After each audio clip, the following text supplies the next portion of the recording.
nourished, to educate children in need, to support sustainable agriculture, and to empower vulnerable women. The walks have long been our main fundraising event. However, the constraints from dealing with the COVID-19 pandemic this year have caused us to rethink our approach. And so this new initiative was born. And this virtual format enables us to bring you more Buddhist teachers and leaders from across the broad Buddhist tradition.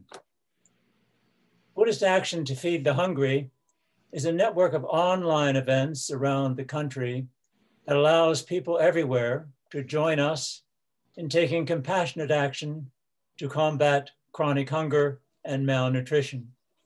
In October and November, communities across the United States host live streamed Dharma gatherings featuring talks and guided meditations led by Buddhist teachers. There are regional events as well, as there is this first national one. For example, participants in Berkeley, California, recently held a virtual walk.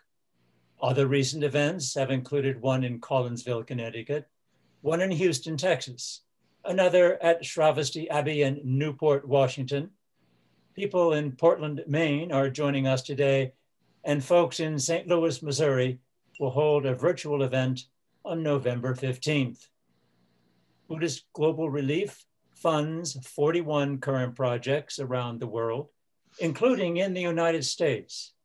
These involve food aid, sustainable agriculture, education, and women's empowerment. Buddhist Global Relief also makes donations in some emergency situations, like devastation from hurricanes, earthquakes, and more. The need is great in all of these areas. So we hope that you will donate some amount, any amount will help, to alleviate hunger and malnutrition and to end women's vulnerability. Please be as generous as you can afford to be. Even so, no amount is too small. Also, no amount is too large. This is conscientious compassion in action. Our first speaker is David Broughton.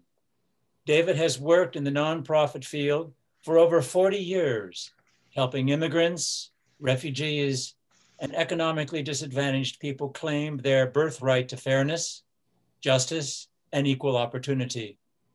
Presently, he is involved with homeless and economically disadvantaged persons struggling to overcome their addiction to opioids, alcohol, and other substances. He is a co-founder of Buddhist Global Relief and serves as its vice president. David? Namo Buddhaya. I'd like to present a very brief PowerPoint giving us an overview of hunger from a worldwide perspective.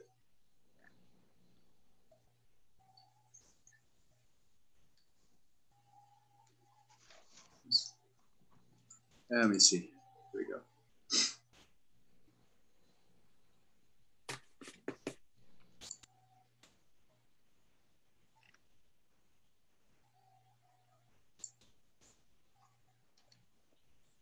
We'll get this little technical problem here.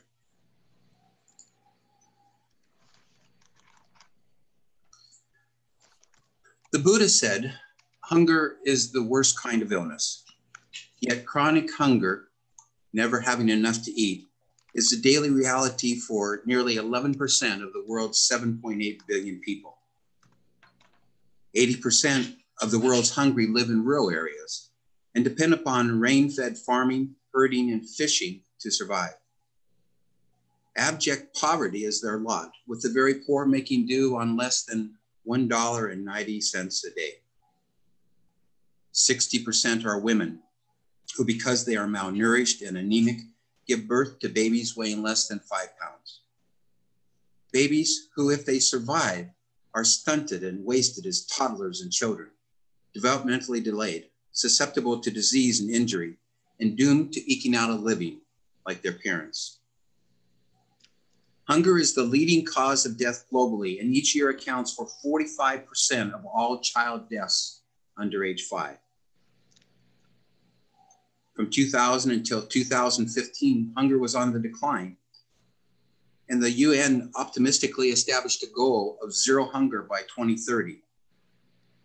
Yet today, hunger is on the rise again, particularly in sub-Saharan Africa, Asia, and South America.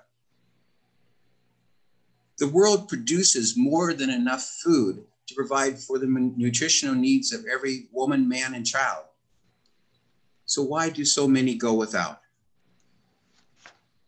The answer lies in poverty, political instability and conflict, global warming and climate variability, unequal distribution of income, high food prices. In fact, since COVID-19, the cost of staples in Sudan have increased by 50%. And today, the average Sudanese must spend the equivalent of 187% of their daily income on food, obviously making it impossible to get a nutritionally balanced diet. And then there are diseases such as COVID-19. The World Food Program estimates that COVID-19 may push upwards to 121 million more people to the brink of starvation. Already, COVID-19 has caused many of the world's poor to lose what meager earnings they had. It has closed schools and forced children to go to work to help support their families. Here in America, the US Census Bureau reports that 30 million citizens say they do not have enough to eat. Even in the wealthiest of communities, New York City, 1.5 million residents cannot afford food and must rely upon food pantries to survive. But it's not too late. Hunger is an illness that can be eliminated. And Buddhist Global Relief has demonstrated how this can happen if we approach the problem with compassion and right understanding. We can provide direct food aid to people afflicted by hunger and malnutrition. We can help develop better long-term methods of sustainable food production and management. We can promote the education of girls and women. We can give women an opportunity to start right livelihood projects to support their families. We can raise awareness of global hunger, as we are doing today, and advocate for an international food system that exemplifies social justice and conduces to ecological sustainability. But in order to do so, we need to raise nearly $700,000 a year. And that's why we're here today. The Buddha taught that food is the gift of life. The end of hunger begins with you and me. That's why we are asking you today to take action, to contribute now.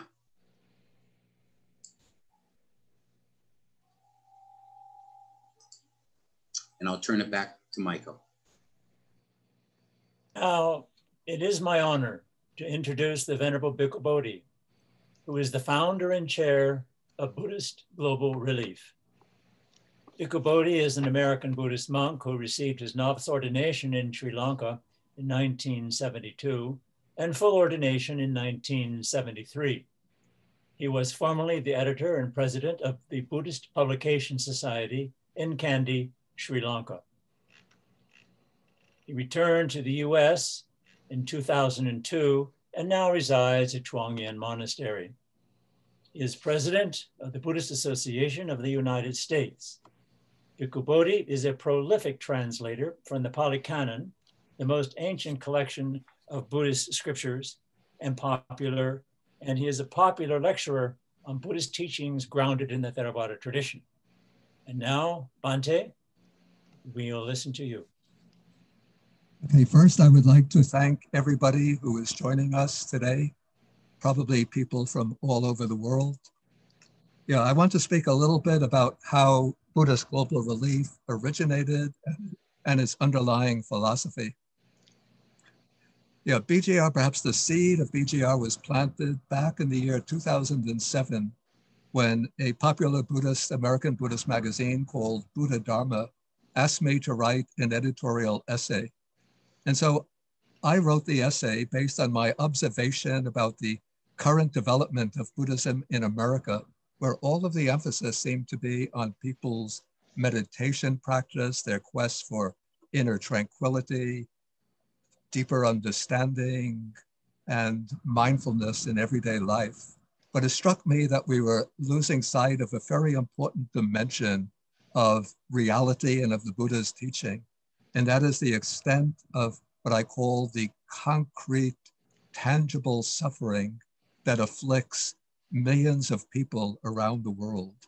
And so I wrote the essay, which is published, I believe, in the summer of 2007, and the editors gave it the title, A Challenge to Buddhists.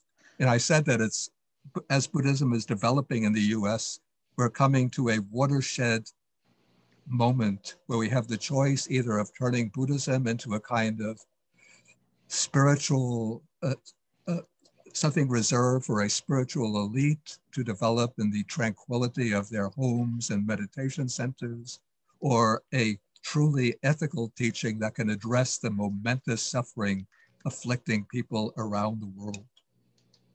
So when the magazine was published, some of my students and friends read the magazine and started to speak about the need that they felt to respond to the challenge presented in that essay. And so we held a few rounds of preliminary discussions, and we decided to form a Buddhist relief organization. And we originally gave it a very, very broad mission of addressing the momentous social and economic problems confronting people all around the world due to political oppression, natural disasters, and social inequality. But it became apparent very soon that that mission was just too broad. And so we decided that it's necessary to narrow down the focus. And so we took the specific focal point of chronic hunger and malnutrition. And this was based largely on my own previous experience in Sri Lanka, where I went through a period when the country was afflicted with a lot of economic hardship and food at the monastery had become very scarce and scanty. And also by my observations living for many years in South Asia. And so we took the problem of chronic hunger and malnutrition, which in a way it's deeply grounded in the Buddha's teaching. There's a sutta where the Buddha raises the question, what is the one? And when you hear that, you would think, the Buddha is pointing to the unity of everything in the universe. But that is not what the Buddha means by the one. He says the one is the fact that all living beings depend on nutriment. All living beings subsist on nutriment. And so the foundation for all human well-being is acquiring sufficient nutrients to be able to live a healthy, decent life, a dignified life. Because when a person doesn't have sufficient nutriment, their body withers away, their mind becomes obsessed with the one thought of getting enough to eat, and all sense of personal dignity collapses. So it's having food that provides the energy for living a valuable life, and food that enables one to unfold one's own inherent capacities. So we decided to make chronic hunger and malnutrition the guiding mission of Buddhist global relief. But over time, we saw that in order to address the problem of hunger and malnutrition, it's not enough just to provide direct food aid, but it's also necessary to attack the roots of hunger and malnutrition. And the most fundamental root is poverty, poverty that is rampant in this country and around the world. So how do we address the problem of poverty? Of course, one way, which is largely outside our range, is by momentous, fundamental, systemic transformations of our economic and social system. But that was too big a task for us. So the way we went about it is to help poor communities emerge from poverty. And two ways that we found that we could do this is by supporting the education of girls and women, and by supporting the education of girls and vocational training of women, and giving mature women the opportunity to start right livelihood projects to support their families. And so this gives a kind of ladder to help poor people emerge from poverty and earn enough to support themselves and their families, and also to develop their latent skills, their talents, and make a meaningful contribution to their society. Yeah, the guiding philosophy of Buddhist global relief is what I would call, I use the designation conscientious compassion. By this, I mean not simply compassion as feeling sympathy for those afflicted with suffering, but arousing a sense of conscience, a willingness to undertake action to uplift those who find themselves in distress and in misery.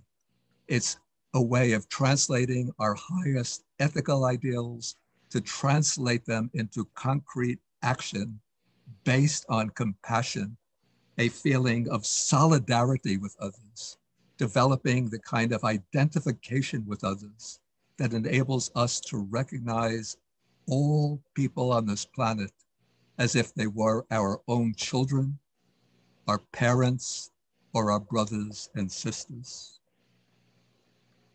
And so when we take this attitude and we see so many 800, 900 million people around the world suffering from hunger and malnutrition, it arouses that deep compassion of the heart to help them and the sense of conscience that impels us to take action to uplift those in need.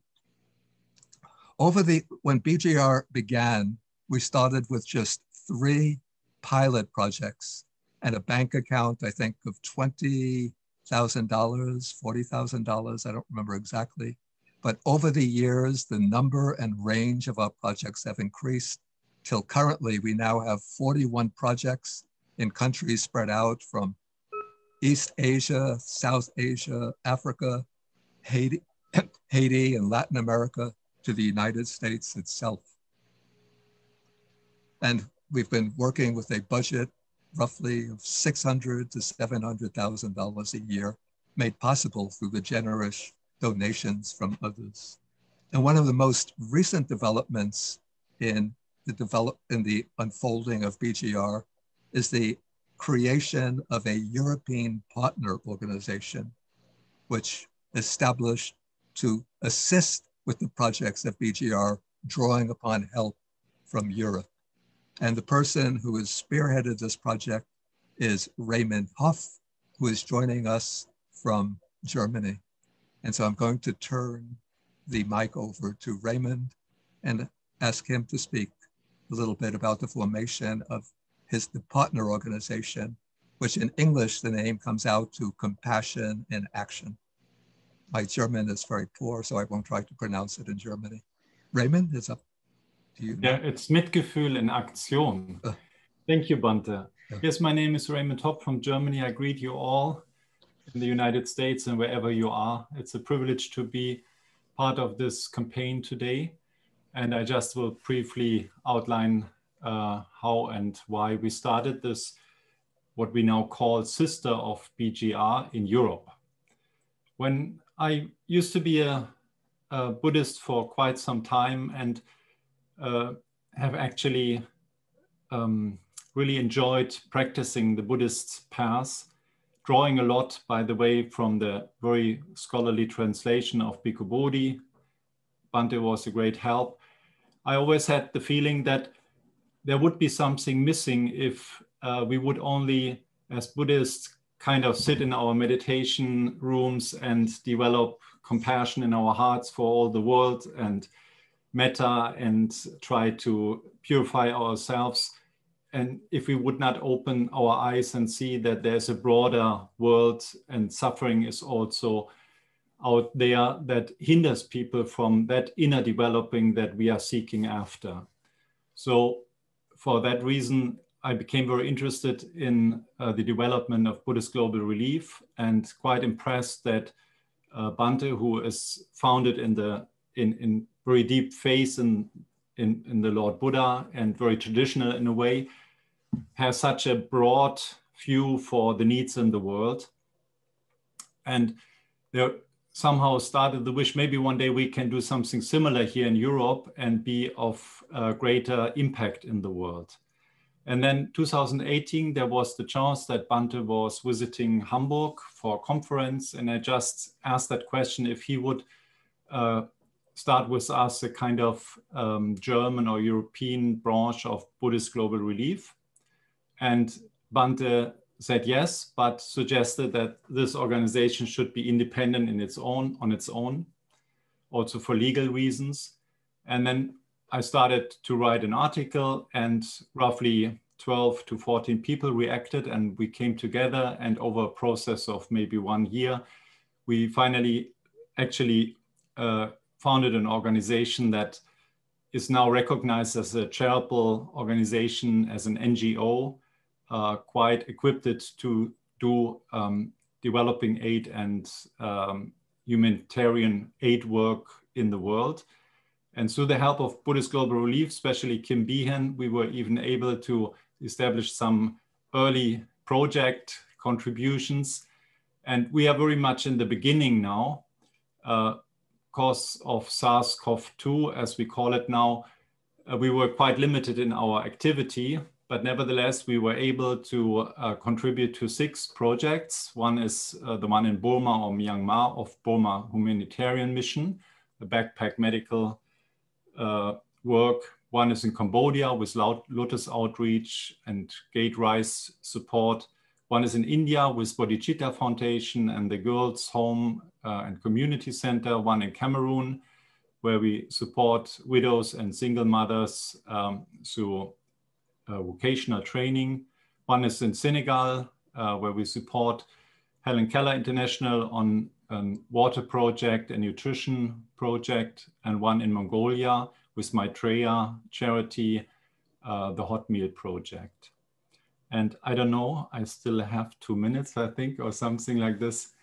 I would like to say the reason why we called ourselves Mitgefühl and Aktion, which Bhante said is translated compassion and action, is very much due actually to the Buddhist teaching. When you read the original text, you find that there's not only one word for compassion, which is very well known, karuna, which we can develop in meditation, even being totally disconnected to an outer world, we can sit there and develop deep compassion for the world and for beings everywhere and can spread this. This is almost like a holy act. But there's another word that really touches me. Whenever the Buddha said that he acts out of compassion, or that he acts for the welfare of beings, or that he taught the Dharma for the welfare of beings, or that he has compassion for future generations, then the word anukampa is used. And anukampa means something like shaking with. So the Buddha was actually shaking with the situation, not only of his students, but of the world. He taught Dhamma out of compassion. It would be only one side of the Dharma if we would not feel that compassion that really shakes us. So I want to invite you to contribute to the projects generously and help that we be a little part of the answer of the problem. Thank you very much.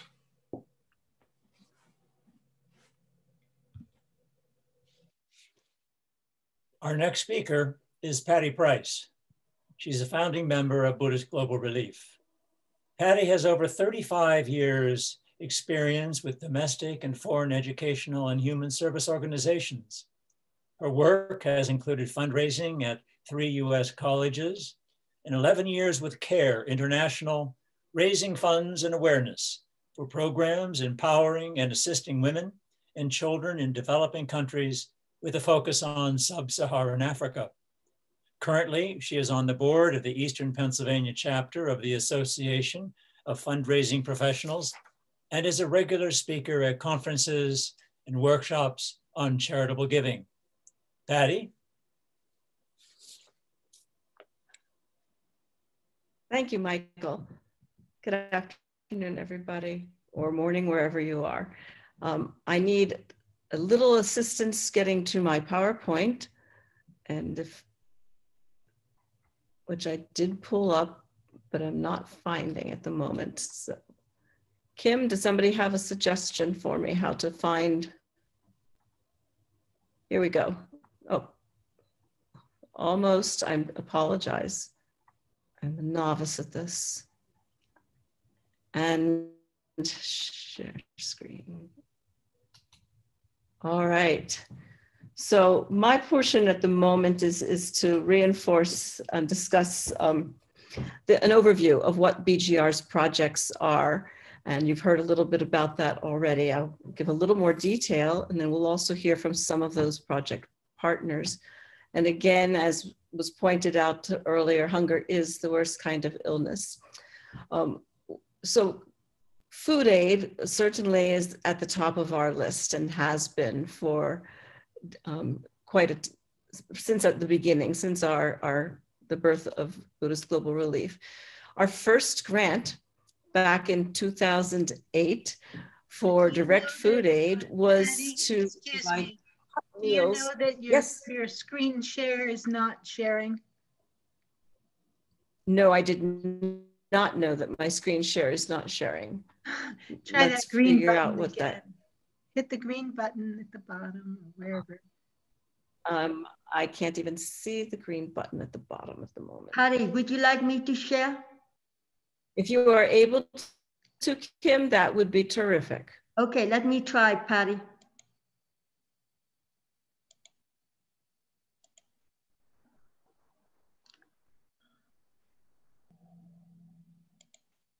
We did do a rehearsal. Here, Patty. Oh, great. Okay, thank you, Kim. So our first food aid program, as I was saying, was in Vietnam, a program in need of for individuals in hospital. And as I've seen in my travels throughout the world, particularly in Africa, patients in hospitals are required to provide their own bedding and their own food, which frequently leads to family members of the sick individuals having to camp outside the hospitals or clinics and provide their own food and linens to care for their loved ones. This is a terrible situation because if somebody already has a physical ailment, to be able to not have access to nutrition is an added detriment. So this hospital food program provides 3 hot meals daily to an average of 200 patients in a hospital in rural Tam Binh, Vietnam. Some of our girls' education programs include a monthly rice supplement as a dangle to get the parents to allow their girls to go to school. This is the custom in many countries. Sons get preference for going for education, but Buddhist Global Relief's commitment to educating girls is enhanced by offering the parents of girls monthly rice supplements that they receive as long as their daughters are able to remain in school. In the recent years, some girls who we were supporting from elementary school through the high school level have gone on to university or to specific trade skill schools after completing high school. And in this case, the rice support is given directly to these young women now that they are out on their own, but continuing their educations. Next, Kim.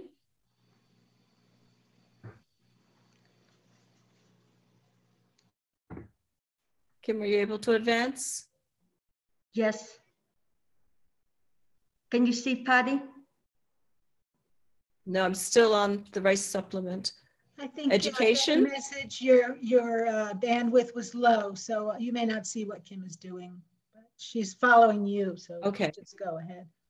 Are we on the education page now? Yes, we are. Okay, so we do support numerous basic education programs with a special emphasis on girls' access and retention from elementary school through high school. And as I'd mentioned in a previous slide, some of our young women have even gone on to graduate level or university and skills training. Education grants not only can provide food, however, we add tuition, fees, books, uniforms, supplies as needed, since the need varies from school to school and country to country. Next. In addition to funding essentials to attend school, we also support access to schools, including contributing to the construction of some schools, including in Haiti and in India. And we have done these construction projects with partner organizations that we have been providing food aid or education support prior to helping them construct an actual brick and mortar safe school for the children. Women's empowerment. The Women's Empowerment Program includes training for, first of all, health, sanitation, and maternal child nutrition. So a healthier family, educating mothers on different ways to improve the health and nutrition in their families. Livelihood skills training to generate income so that women are able to become active participants in society with skills that provide added income to their family. Some of the examples of what programs we support include sewing, computer skills, in a recent one, even skills training in cell phone repair. And along with the skills trainings, of course, we are providing some basic literacy in math and the legal rights of the women in their countries.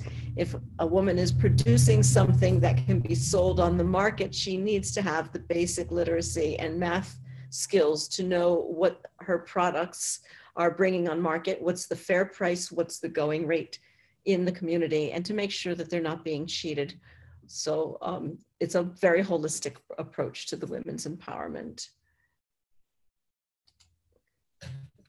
There's a couple of photos for you, a women's skills training program in Peru and a vocational training center in rural Cameroon, which focuses on widows and single mothers learning marketable skills. Since the absence of a male partner with income, it's one of the biggest challenges for women in developing countries.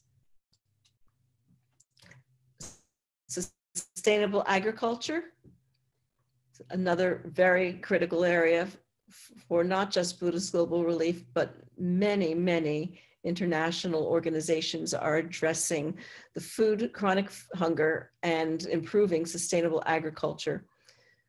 We partner with multiple local and international organizations. We bring the skills training. We provide tools and it's usually rural communities that are suffering food insecurity. Many of our agriculture programs have been implementing the Grow Bio Intensive model, which has been around for probably 15 years or so, but is growing, provides the opportunity to grow more than to grow a crop more than once within a season, and to use less water in the production. We also help make sure that the crops are appropriate to the village, the community, the land, the soil, the climate conditions, access to water in the communities where there is a food shortage and a need to grow more food. The Partner Grow Bio-Intensive Agriculture Center of Kenya, known by us as GBAC, was created to address food insecurity and malnutrition and raise the income of poor farmers. Of the 500 farmers that we've trained through that program, 430 of them are women. Again, our primary focus is women because they have historically been left out of these markets. And then our other area is emergency support. It came about, I guess, naturally. Many of our partners realized that from time to time, an emergency would occur that prevented them from continuing to carry out the Buddhist Global Relief Program that we had funded with them, and they would reach out requesting emergency support. We also would get requests from nonprofits we did not have a relationship with whenever there might be a very major disaster making the international news. And we began to respond to these and realized that we should just budget for an emergency fund each year. So we created an emergency fund as part of our annual portfolio, funding it initially for $10,000 a year, and found that the requests were coming in because of all the disasters in the world, more than we could support. So we decided that our long-term project partners would have our first priority response for emergency funds. Those are fairly modest grants in the $2,000 to $5,000 range. This year, due to COVID-19, there's no doubt that the disaster and impact of hunger is reaching people all around the world who've never had this as an issue before. So we've been increasing our funding, including for a number of programs here in the United States of America. So we have been funding US food banks with gifts ranging to $1,000 to $3,000.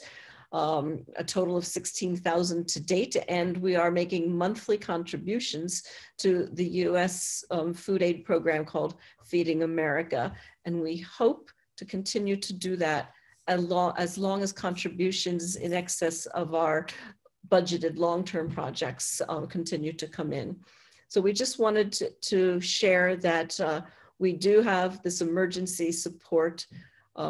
It respects our core mission, but we also make sure that to the extent we can, we mostly direct those funds toward the sustainable programs that provide long-term health and livelihood benefits for the participants. And that closes my overview of the BGR funded programs. I believe I now have the privilege of introducing our next partner. So let me get out of that and try to get back into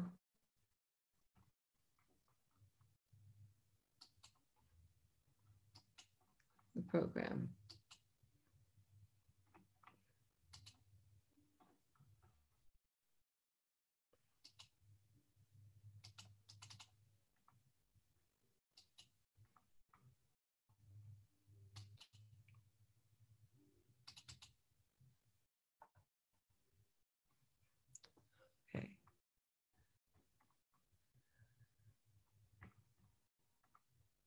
Kim? Yes, Patty. Our next speaker will be Glenn Fawcett from Lotus Outreach International. Patty, yeah. Thank you. And yes, Glenn and Lotus Outreach have been partners with us since 2009 in Cambodia with some really exciting programs. Glenn, we're very, very pleased to have you with us today. I'm unable to spotlight him. Kim, can you do it? Can you spotlight him? If not, we'll just go forward without the spotlight.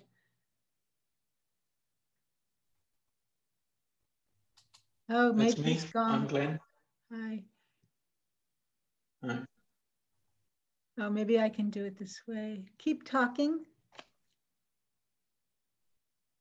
Me? Yes. Oh, hi. Good evening. I can share my screen anytime. Are you ready? I think I can see myself on now. Shall I? I can go ahead. And yeah, please go ahead, Glenn. So, welcome, and please okay, go ahead, share you your screen. That is some. Looking for that now. Is that my screen? Oh, yes. Very good. Okay. All right. I'll just do a test here. Yes, good. Okay. Good evening, everyone. Thanks very much for the kind introduction, and to Buddhist Global Relief, and especially Venerable Bhikkhu Bodhi for inviting me to attend this National Buddhist Action to Feed the Hungry, a very important event. It's very well documented that when a girl is educated, health improves, economies grow, and societies are transformed. Our GATE, Catalyst, and scholarship projects aim to serve the girl child for an entire education and into the workforce. So far, more than 2,500 students have been served by these programs, and Buddhist Global Relief has been an ideal partner, providing continuous support to us since 2009. Provision of nutritional support is one of the key components to reducing vulnerability to dropping out of school in developing countries. The Rice for Education project, supported by Vajra, has now delivered more than £1 million of rice for the education of poor girl children and their families. So stories of transformation, what actually happens. Imagine a girl from a poor village family, all her friends have dropped out and started working as daily wage laborers, long after completing primary schools. Much to the amazement of the village families that she grew up with, this otherwise normal village girl remains in school right through to grade 12 and studies for a profession, then lands a job with a huge monthly salary. That's the big shock for people in these kind of small village communities. The GATE, Rice for Education and Catalyst projects work together in tandem to level the educational playing field for disadvantaged children.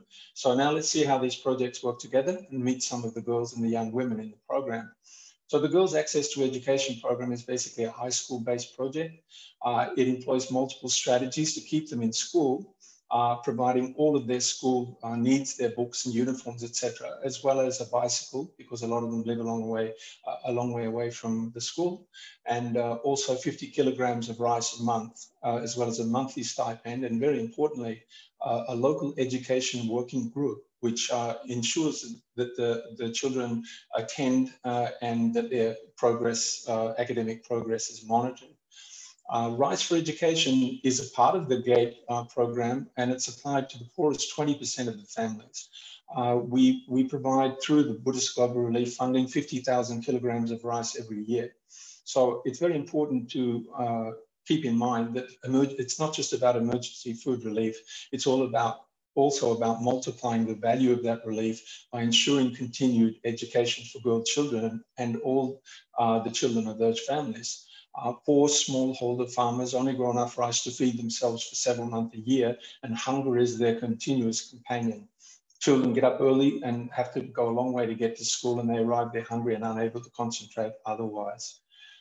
So here's some of the kids in the program. We currently have 200 girls in grade 7 starting this journey. So here's one of the girls. I met this family in January in Siem Reap in Cambodia, Lu Pon and her dad. She goes to a lower secondary school.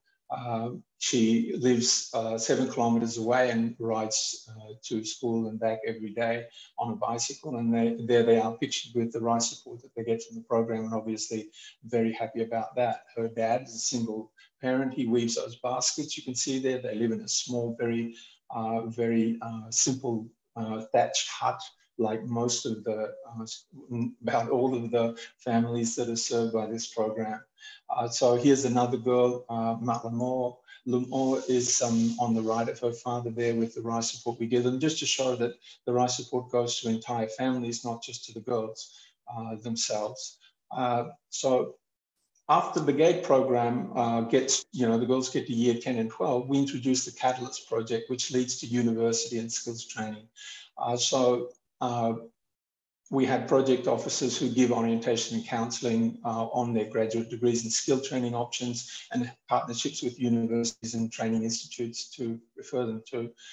Some of the most important ones for us are with IT training, Pastoral Numeric Cambodia, Beyond Pastry is a baking and pastry chef training, and Salavai, which is for hotel and hospitality.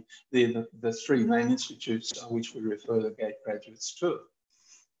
Here's an example of one of our GATE students who's just graduated. She's about to graduate grade 12 in this photo when I met her in 2019. And she's sitting there with her family enjoying a good meal and rice support from the family. When she graduated, after graduating year 12, we referred her to an IT institute. She applied amongst 2,000 or 3,000 other girls throughout the country, and one of 100 seats in that institute, which was extraordinary. And now here she is, second from the right, with 3 other students, from the GATE program, who also qualified for this tremendous course. 100% of the girls who come out of this course get fantastic, highly paid jobs. It's a really amazing outcome. We put more than 200 girls through various skills training programs. And here's another area that we work on, baking and with Bayonne pastry. There's one of our gate girls who has now graduated from Bayonne pastry. She's the center of these three girls here, Lena, Liang, and Sanoon. And these three girls are now working at a very lovely 5-star restaurant, hotel in Siem Reap, the Bore Angkor Hotel and Spa. And when I met them in January this year, they told me they thanked us profusely for our help and following them up. And they're all well settled in fantastic jobs. And one of them, Lena, this girl here, she's also planning to do a degree in English literature while she's working in order to pay for her further studies. It's a really amazing outcome for these kind of kids who come from the poorest of poor families. They're all absolutely rock bottom poor families. It's amazing. So the Catalyst program, once the girls are basically for university training, we got 55 girls in the project this year, 16 of which are supported by Buddhist Global Relief. This program again provides material for the university fees and the living costs, and also continuous mentorship from our program officers. English language, computer training, very important, and a lot of workshops which deepen and broaden their perspective, gender equality, health, psychology, and etc. And also an alumni. We had our first alumni meeting in January in Siem Reap, and we had 200 in that alumni now. And it's really important for poor kids to have contacts and connections because they're not from well-off families. So to get contacts and connections for jobs and to develop themselves professionally is very important. Here's the girls attending a gender equality workshop, very important in a country with high gender discrimination, where boys get the lion's share of everything. And I heard some of the responses from the girls when they came out of that, saying that, yes, of course, women can do it. Yes, we can. And there's nothing that men can do that we can't. I think that's a really fabulous outcome. Here's the girls. They have a monthly meeting, and they're such beautiful, shining souls, wonderful people, as well as tremendously capable. And they work so beautifully together. Here they are in an English class. We have a residential home for them. 16 of them stay in residential home, and they get English classes every day. They speak English, they do journal writing, and they have a reading room and library. Here's the girls from the university program getting their 15 kgs of rice a month, along with their living expenses to keep them afloat. A word on the 16 BGR scholars that are graduating. This year, they've been supported 4 years. Their majors are like English, management, chemistry, agriculture, the whole gamut. And now they're an elite of educated young women capable of earning excellent salaries and developing their country and their society, which is a tremendous outcome. Here's Swoi Rim. She's an English lit graduate supported by Buddhist Global Relief, one of 30 Catalyst scholars to graduate from university this year, and already working in her dream job, as she says in the letter that she's written to us there, and which I won't read much of because there's not much time, but you can if you would like to later on. There's only one more. I'm glad I've got a little bit of time, even though I've been a little rushed. In recognizing there's a lot to convey. But the Garden of Peace Nutrition Project in India has been supported by Buddhist Global Relief, supporting daily nutrition for 174 children of poor village labor and smallholder farmers in a very remote village in Tamil Nadu in South India. And this school is extraordinary. It gives progressive education to these kids from very poor backgrounds. Montessori and Krishnamurti method trained teachers teach them with a lot of love and affection. They receive ragi porridge in the early morning, then a hearty thali for lunch and snacks in the afternoon.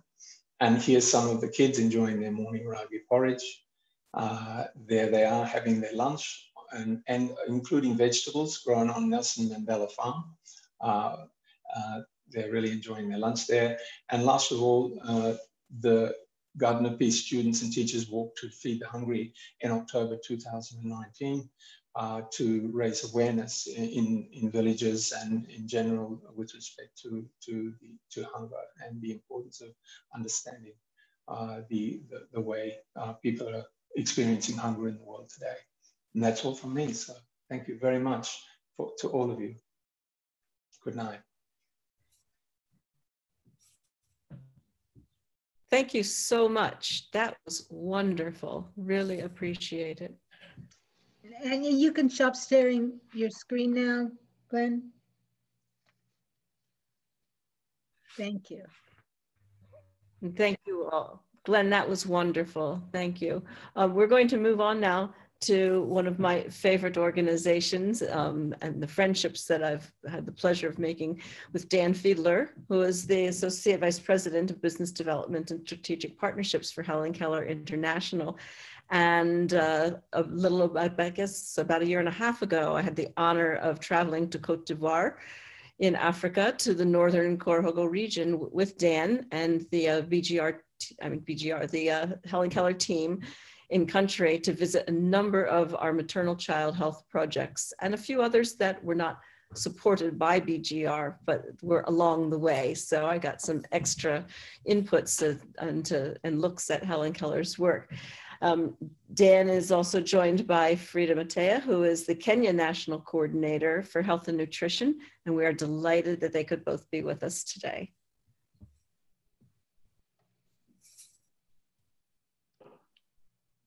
You're on, Dan. Great. Thank you, Patty, for that introduction. Are you guys able to see the purple slides? Yeah. All right. Yes. Terrific. Thank you again, Patty. It's great to see your face, and Kim and Venerable Bhikkhu Bodhi. Just so happy that you invited us today to participate in this event. I'm here, as Patty said, on behalf of Helen Keller International. We're a global health organization, and our mission is to eliminate preventable vision loss, malnutrition, and diseases of poverty. Today, we are going to speak about our work to address malnutrition, specifically child malnutrition. Child malnutrition is a major issue in much of the world, including across sub-Saharan Africa, where we have partnered with Buddhist Global Relief for approximately 10 years. Child malnutrition is for the most part a silent crisis. Silent because it often goes unnoticed, despite resulting in more than 3 million child deaths each year. And silent because severely malnourished kids often suffer in silence. The goal of our work together is to end that suffering and to end that silence.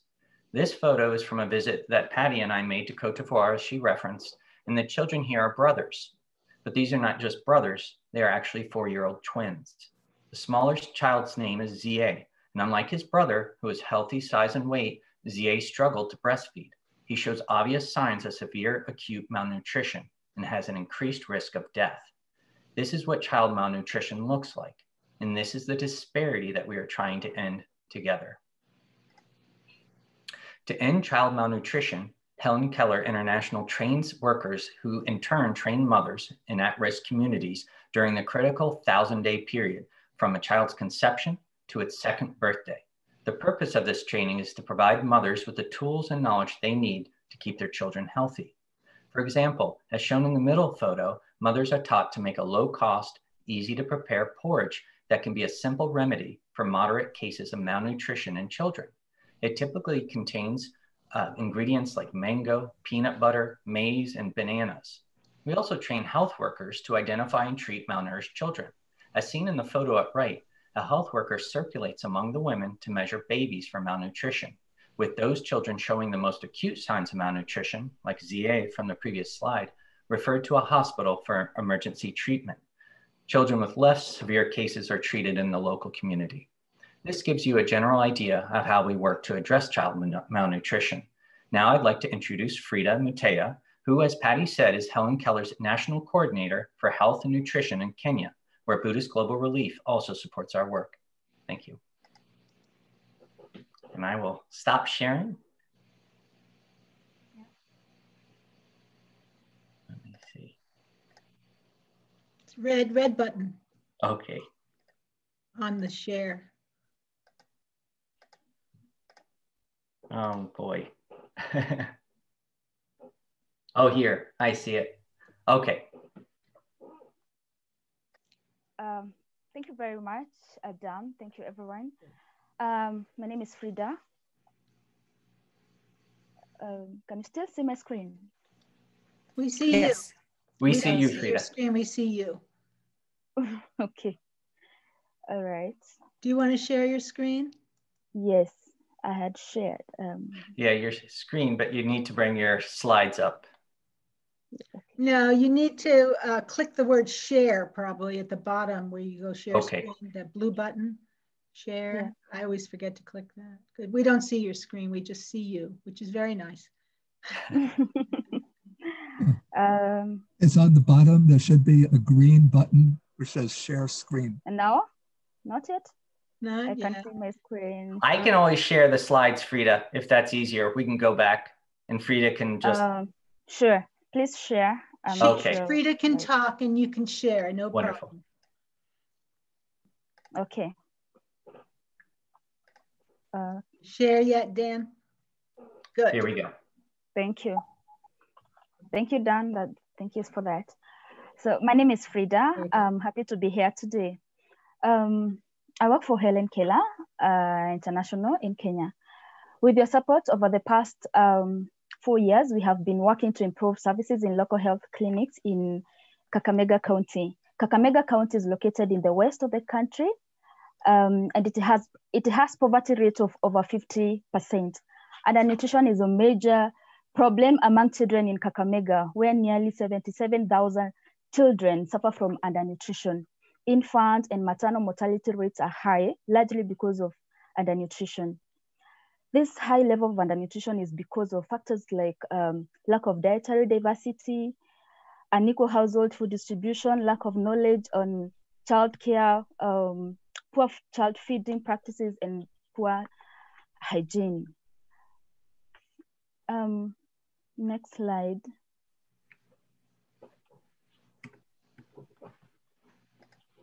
To address these challenges, our approach involves a combination of activities, including training hospital staff on vital issues like the importance of breastfeeding. And this photo here shows mothers and children at one of our mother-to-mother support groups in Kakamega.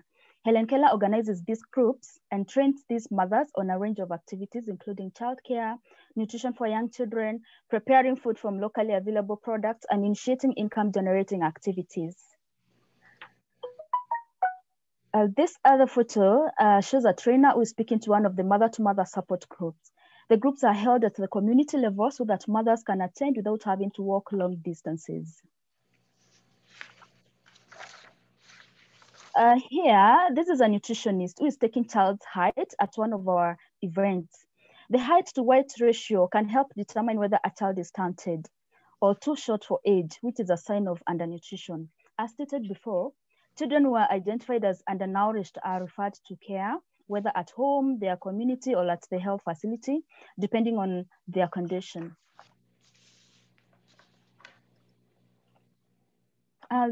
This project also hosts maternity open days, during which people from the community can tour the health facilities, including the maternity wards, and also they can ask questions. Hezron here is husband to one of the participants who attended one of the maternity open days. Hezron and his wife had previously lost a child to stillbirth, and so this was very, very personal for him. For his wife's next pregnancy, he planned to use the available health services, while in all of her other pregnancies, they had opted for a traditional home birth. Through this project, we also provide life-saving vitamin A supplements to children.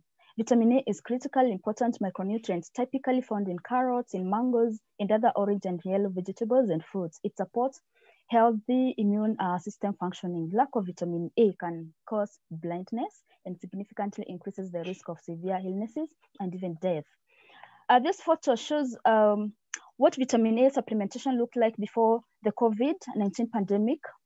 COVID-19 pandemic put a temporary halt to our distribution of vitamin A. We were very concerned that this would result in a very bad, potentially even fatal health outcomes for those children who missed their vitamin A doses. Fortunately, we have been able to restart the services in Kenya and elsewhere, and we are now back on track. To do this, we distributed masks, hand sanitizers, and trained health workers on the safest delivery methods. Here's another, this is another picture. This is a child awaiting vitamin A supplement. Children like this represent lives we have helped to improve through better nutrition. She's one of over 300,000 people we have reached to date through this project in Kakamega County. Thank you for your support. On behalf of those in Kenya that have benefited from this project, and on behalf of all my colleagues here at Helen Keller, thank you for your support. It is your support of Buddhist Global Relief that makes this life-saving work possible. Thank you very much. Thank you. Thank you. Thank you, Frida. Thank you very much for the excellent photos and your very good descriptions of the programs. That really touches my heart. I've been to projects such as this in Africa many times over my career, and the most recent one being with Helen Keller. So I'm very, very happy that they have you on the ground in Kenya. It's my pleasure to next introduce Building Bridges. And Amrita spoke, actually I was with her on our walk in New York City last year, and which is where we met, and she was able to give a few words about their program when our lunch program at the end of the walk took place in the basement of a church. I believe it was a nephew who was with you, a very lovely young man. Amrita and her mother had started the project years ago. I think that she will do a much better job of explaining it, and it's only my job to introduce her, but to let you know, we've been partnering with them since 2016. So Amrita.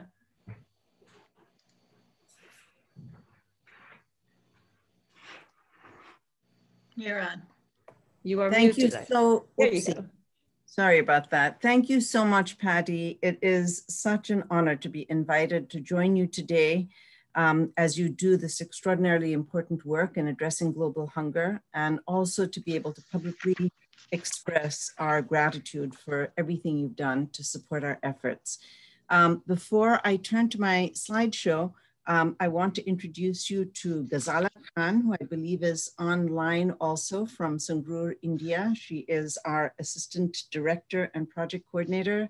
Ghazala, are you there? And can you say hello? I saw her a moment ago. Maybe she'll be able to join us later. Okay, I'm going to try and share my slides.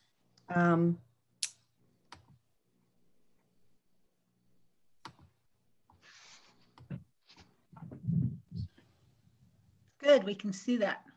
Excellent, thank you. Yeah. So Building Bridges India was formed in 2012 to support widows whose husbands committed suicide because of agrarian indebtedness. Since 2016, we've received funding from the Buddhist Global Relief to support and to expand our efforts. There's a marked decline in the economic conditions and the social status of widows whose husbands take their own lives. Banks and money lenders harass them to repay their husband's debt, which keeps mounting because of soaring interest rates. Women are often forced to sell their land and homes to support their children and elderly family members. Although they're eager to find gainful employment, non-agricultural job opportunities are limited, especially for uneducated women.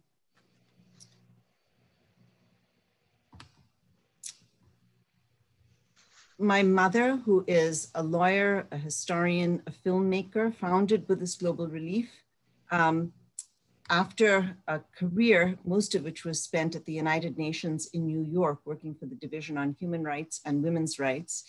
She returned to India to pursue philanthropic work.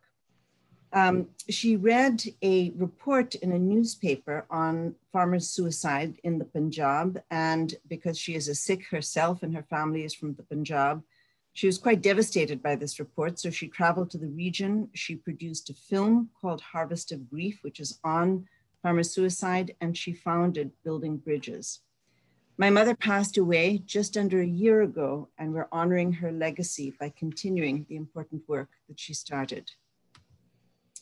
This is a photograph of Ghazala Khan, who I just mentioned, who is the Assistant Director and Project Coordinator. She's with my mother. She has worked extensively on women's issues and with nonprofit organizations. She spends most of her time at various centers that Building Bridges has created in Sangrur, Punjab. And this is me, a visit to Sangrur. I'm the acting executive director and a managing trustee of Building Bridges, and I've been working on project design and implementation.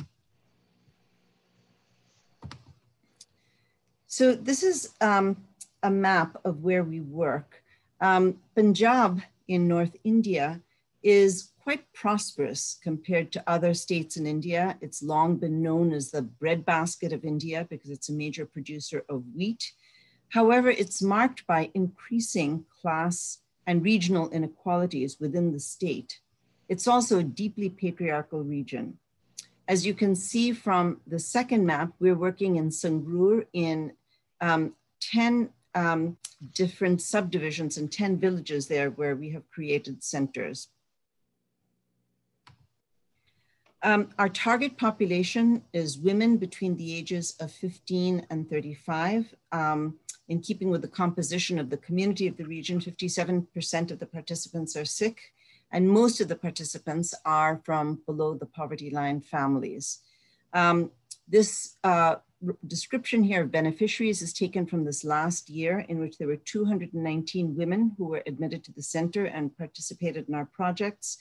Over the past 2 years, 300 families have participated in our training programs. So in total, there are 519 beneficiaries of our projects. Building Bridges has undertaken 2 main initiatives. One is organic farming. As a result of large-scale commercial agriculture and the use of synthetic pesticides and fertilizers, there's massive environmental damage, which has contributed to malnutrition and other illnesses.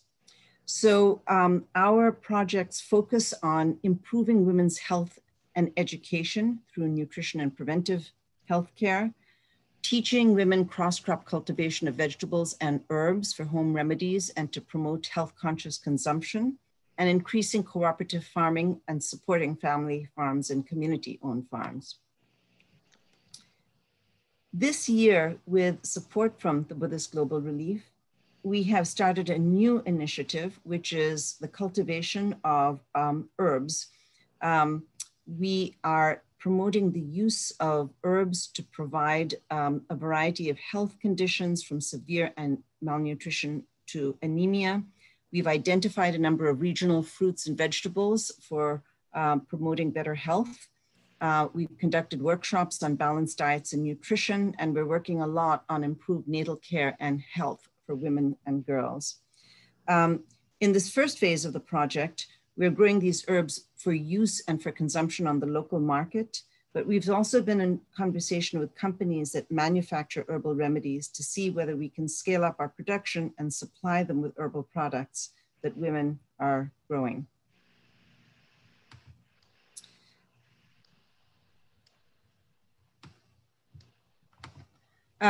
Most of our projects come from women's interests, and one of them has been to create organic pickles, which are commonly used in Indian diets, very spicy pickles. They're made from lemon, mango, ginger, garlic. So this has been enormously successful, both as a means of generating income for women, and they've also donated pickles to the local Sikh temples or gurdwaras. And in fact, many of our organic farms are located on land that is owned by these gurdwaras. This past year, participants produced about 50 kilos worth of pickles. Our second major undertaking is a women's livelihood project. The main initiative, the main goal of this project is to train impoverished women in income generation skills such as sewing, embroidery, and craft production. We also seek to develop women's entrepreneurial abilities. We found that those who participate in these workshops not only gain skills, but also the self-confidence that enables them to take up employment and to become increasingly self-reliant. So one way of looking at outcomes of our projects is to look at women's increased earnings. So just in this past year, we found that on average, the women who participated in these workshops, their earnings doubled from about 2,500 rupees a month to 5,000 rupees a month. But as important as women's increased earnings are the kinds of social interactions they engage in, the kinds of community that they build with one another. These are some of the workshops on candle making and textile and embroidery design. Sorry, I'm gonna go back to this one.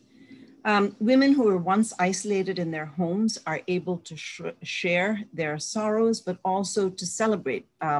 The centers have become sites for birthday celebrations, for celebrations around the birth of a child, for all kinds of festivities. Older women mentor and support younger women. The development of community provides women the ability to become resourceful in facing the challenges they experience in their daily lives. Since March 2020, the Indian government declared a lockdown in response to COVID, and that has forced us to shut down our centers. Given the challenges associated with conducting our regular activities, we undertook a new initiative of providing food relief to families below the poverty line. We have distributed 120 ration kits to impoverished families.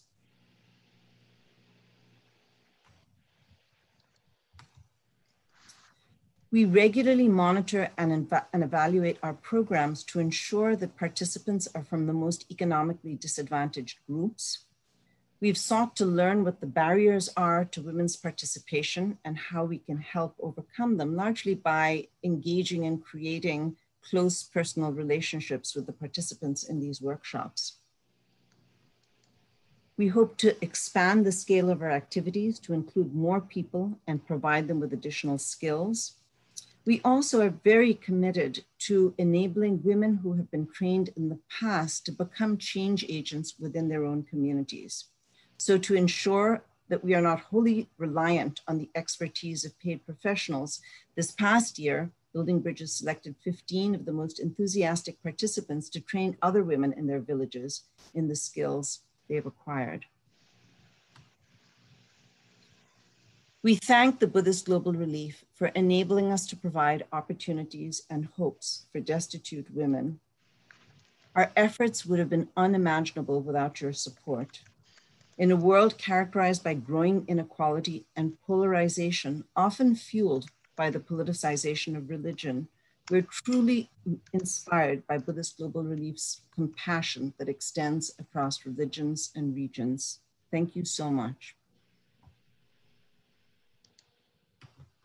Thank you so much. Really, really special. Your mother would be very, very proud of what you're doing to continue this for the women of the Punjab. Thank you. We're moving on now to Detroit.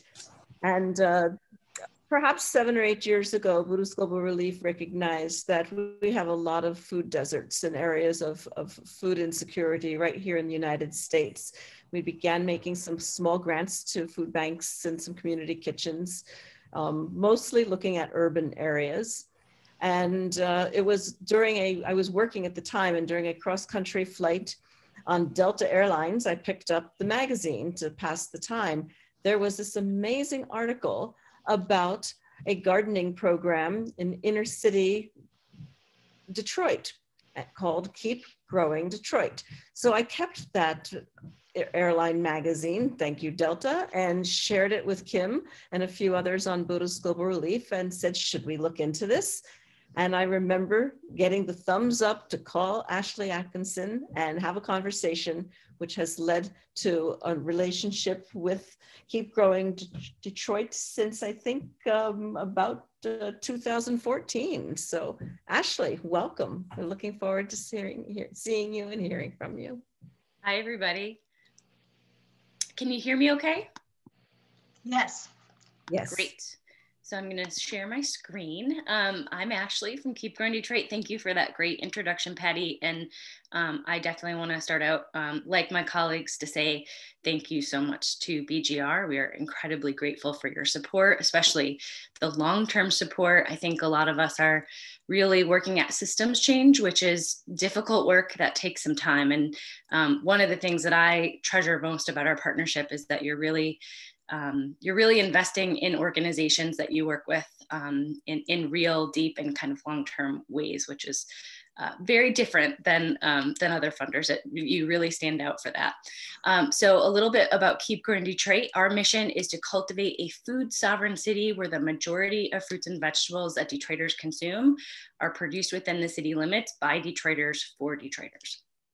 So we believe to accomplish this that we need places to grow food in every neighborhood in the city, and that gardens and farms should be appropriately scaled so that they can be integrated into the fabric of the surrounding neighborhood and help maximize community and economic development opportunities that benefit Detroiters.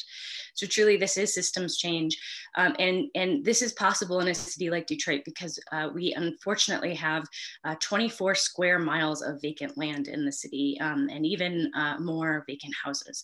So vacant structures and vacant land can be very, very destabilizing for neighborhoods, for residents, for kids walking to school. And what we do is we support these beautiful places across the city that help to stabilize those places, and not only stabilize them, but turn them and transform them into, you know, places where not only healthy food is grown, but relationships and so much more. So the type of gardens and farms that we support range from family gardens on side lots and backyards to community gardens in vacant land and in public places throughout the city that range in all shapes and sizes.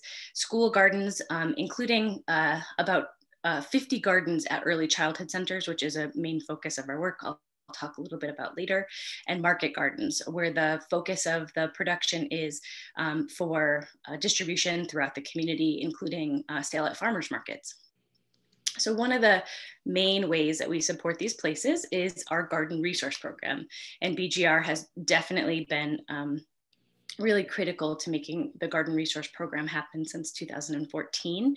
Each year, this program supports more than 25,000 residents in 1,600 gardens and farms, principally through production and distribution of seeds and plants. So here's a map to kind of show you where these places were in 2019. What I like about this map is it really illustrates that pretty much every neighborhood, every community in Detroit has a place to grow food, which, you know, makes us well on our way to achieving our mission. In 2020, we actually saw 800 new gardens join the Garden Resource Program. So those numbers look more like we're serving 27,000 residents and almost 2,000 gardens and farms. So it's substantially more this year. It's been very challenging, as many people have referenced. The Garden Resource Program distributes over 80,000 packets of seeds and more than 250,000 transplants. And these transplants are grown right here in the city of Detroit. Because our mission is food sovereignty and systems change, we think it's really important that we build the infrastructure and train community members to be able to provide the resources that we need year after year for ourselves without necessarily depending a whole lot on folks from outside of our community, which is, you know, a very big change from the dominant food system. In addition to seeds and plants and perennial fruit that are distributed in normally very big community events, this year we had to do thousands and thousands of contactless curbside pickups. But in addition to seeds and plants and fruit, we have regional resource centers across the city where our logo is. And at these Buddhist, centers, hunger,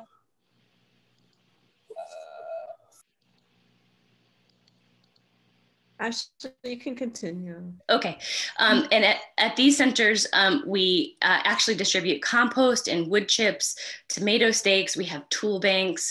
We also coordinate volunteer groups to help expand or start new gardens and farms. through the regional resource centers. And this is really important because it helps us make sure that some of the bulkier items that gardeners need are accessible across the city. It's a pretty large city, 17 miles wide and 13 miles long, and not everyone has access to cars. It's actually 1 in 5 has regular access to transportation.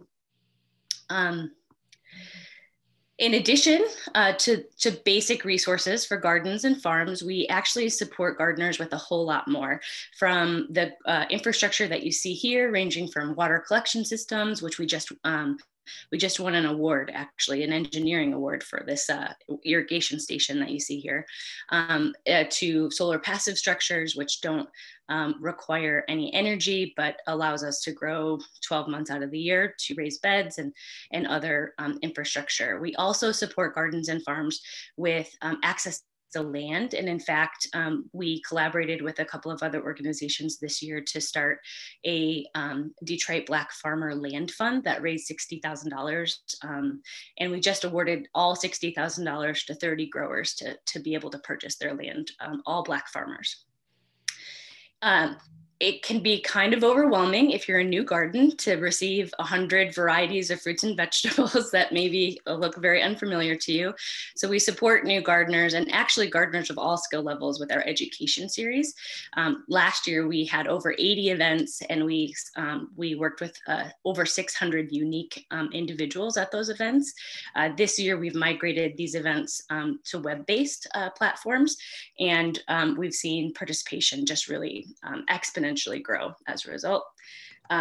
Like my colleague before me, relationships are incredibly important to our work. And we routinely find that, the social capital between gardeners is as valuable as the garden infrastructure, that they need to have healthy gardens. And 43% of Garden Resource Program members have reported that they've made friends with 10 or more people as a result of joining the program, which is, I think, incredible given the epidemic of loneliness that is plaguing our country.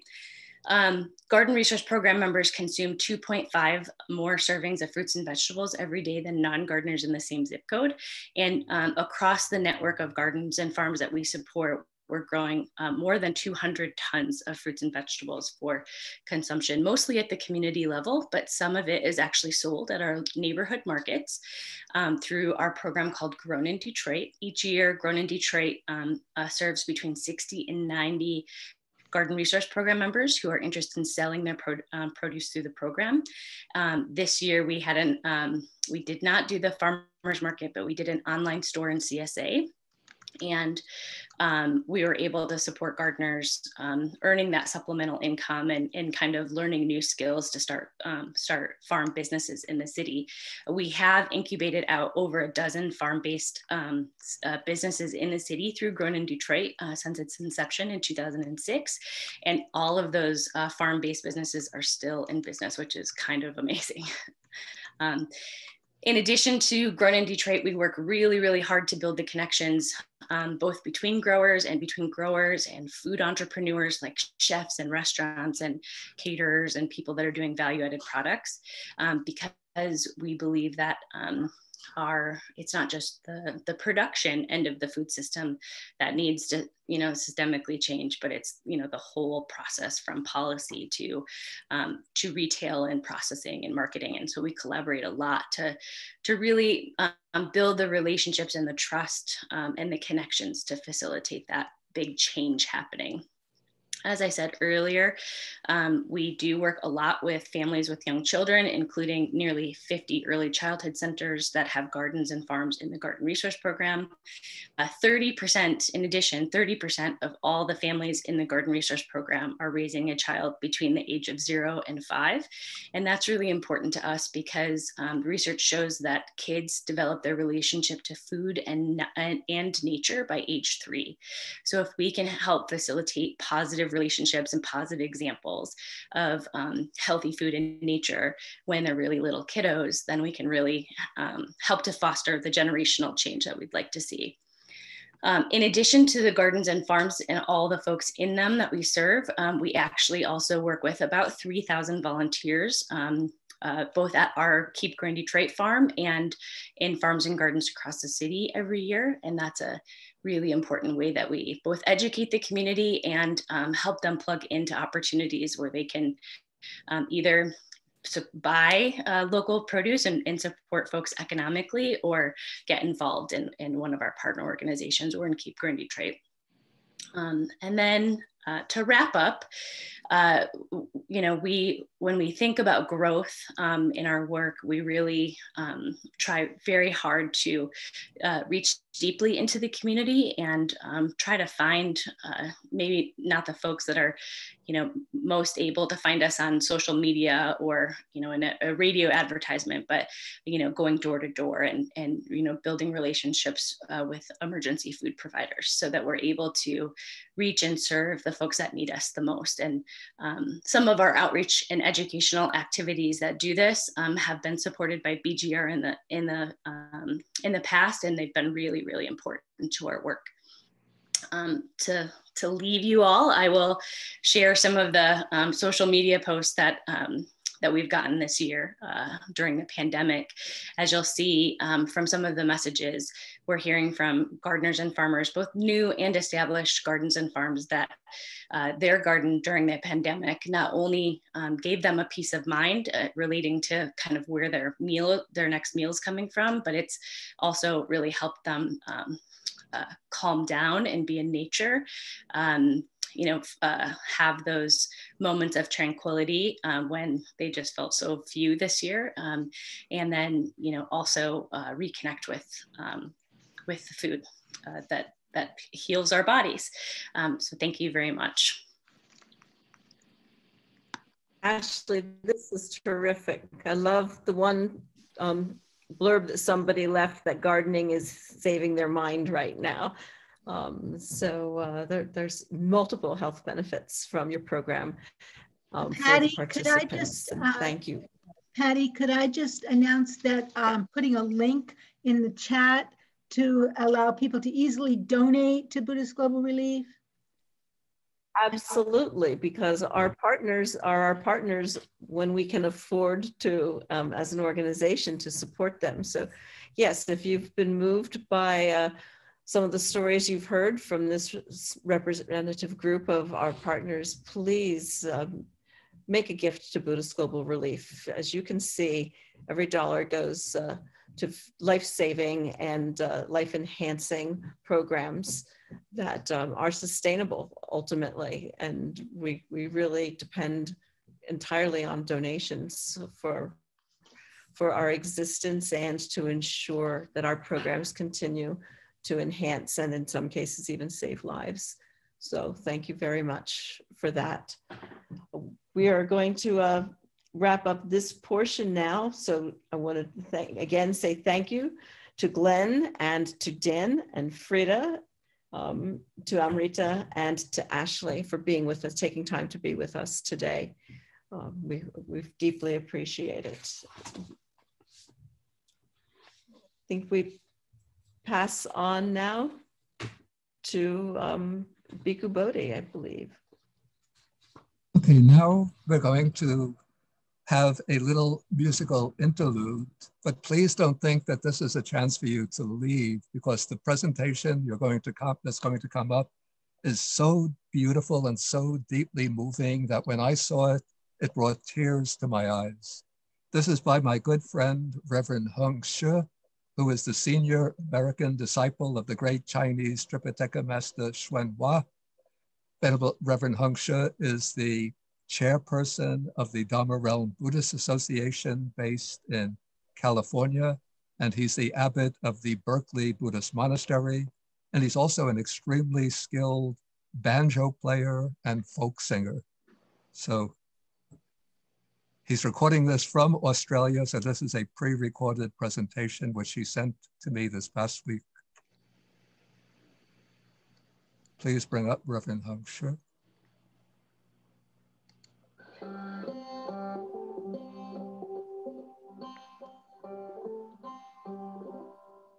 morning. This is Heng Shi coming to you from the Gold Coast of Queensland, Australia, with a psalm for the National Buddhist Global Relief Action to feed the hungry. I'm honored to be here as one of the founding Sangha advisors to Buddhist Global Relief to contribute this song for this action to raise awareness of global hunger and hunger right next door. This is the story of Sunita, which comes from a collection of autobiographical poems, possibly one of the oldest layers of biographical poetry in the world, written among the Buddha's senior disciples, known as the Theravada, songs of the elder Buddhist monks. Sunita was an outcast. He was a Chandala. He was a Harijan, a child of God, now known as a scavenger, the lowest caste. And his father disappeared when he was a child. He had a dysfunctional family. He was a beggar. He had to support his own life by going to pujas, going to ceremonies, and when they were done, he would pick up the broken flowers and the leftover food, sell what he could, and throw the rest away. But he had one redeeming practice that carried him through, which was he made ritual prostrations. He bowed, and he bowed to his future awakening. He didn't know he was going to meet the Buddha, but when he did, his life changed.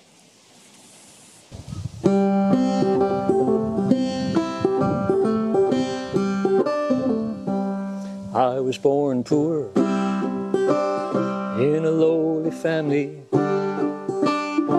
Father disappeared. There was little to eat. My work was degrading. I gathered withered flowers from the shrines. I sold what I could and threw the rest away. People found me disgusting, and they despised me.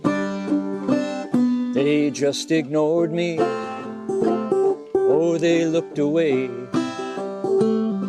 The pain of rejection hurt as much as the hunger, but I lowered my heart and I bowed every day.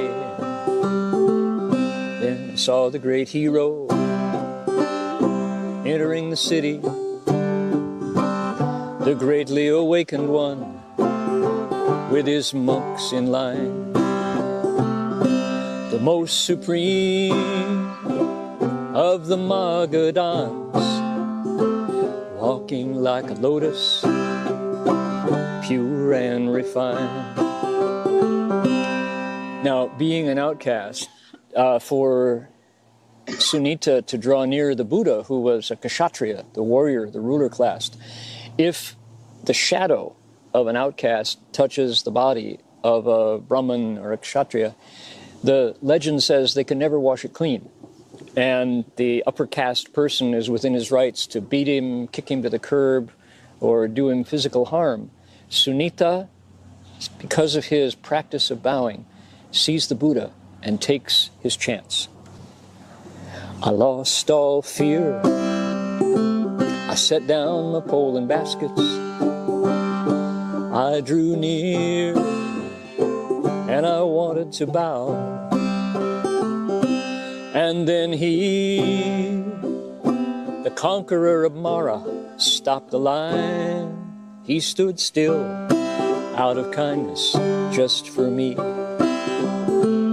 After showing reverence at the feet of the teacher, I stood to one side and I said these words: "O great sage, supreme among all beings, may I take refuge and leave home with you."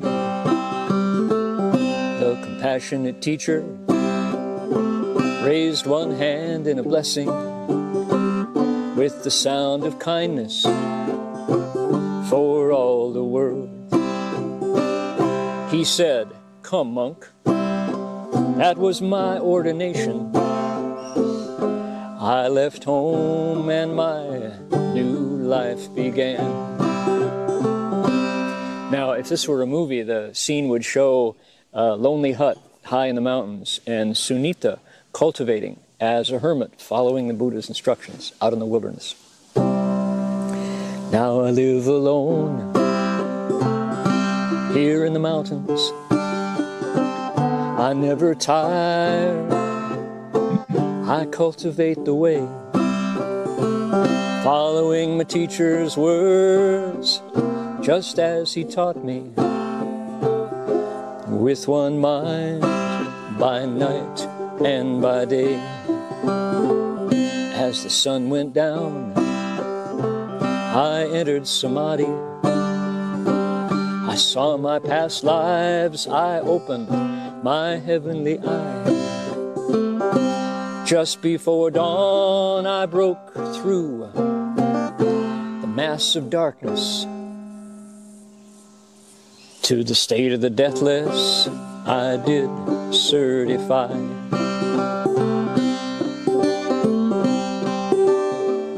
Oh, the night was ending, and the sun was returning. Indra and Brahma paid their respects to me. With the palms together, shining light, the way gods do with eloquence, they said these words to me. One of the beautiful ironies of Sunita's verse is, here are Indra and Brahma, chief among gods, higher even than the human Brahmins. And what do? They want to celebrate Sunita's accomplishment, never mind his worldly caste. What do the chief among gods say? Homage to you, thoroughbred of humans. Homage to you, human supreme. Your afflictions have ended, all your suffering is over. You, dear sir, are worthy of offerings. Now, the penultimate verse of Sunita's biographical poem brings the Buddha back into the scene, and there's some ironic social commentary here as the Buddha claims Sunita a true Brahmin, not by birth, not by parentage, not by social status, but by inner virtue, by wisdom and compassion. Upon seeing me venerated by the Devas, the teacher smiled, and he proclaimed, through austerity, celibacy, restraint, and self-control, he became a Brahmin. Sunita is a Brahmin supreme.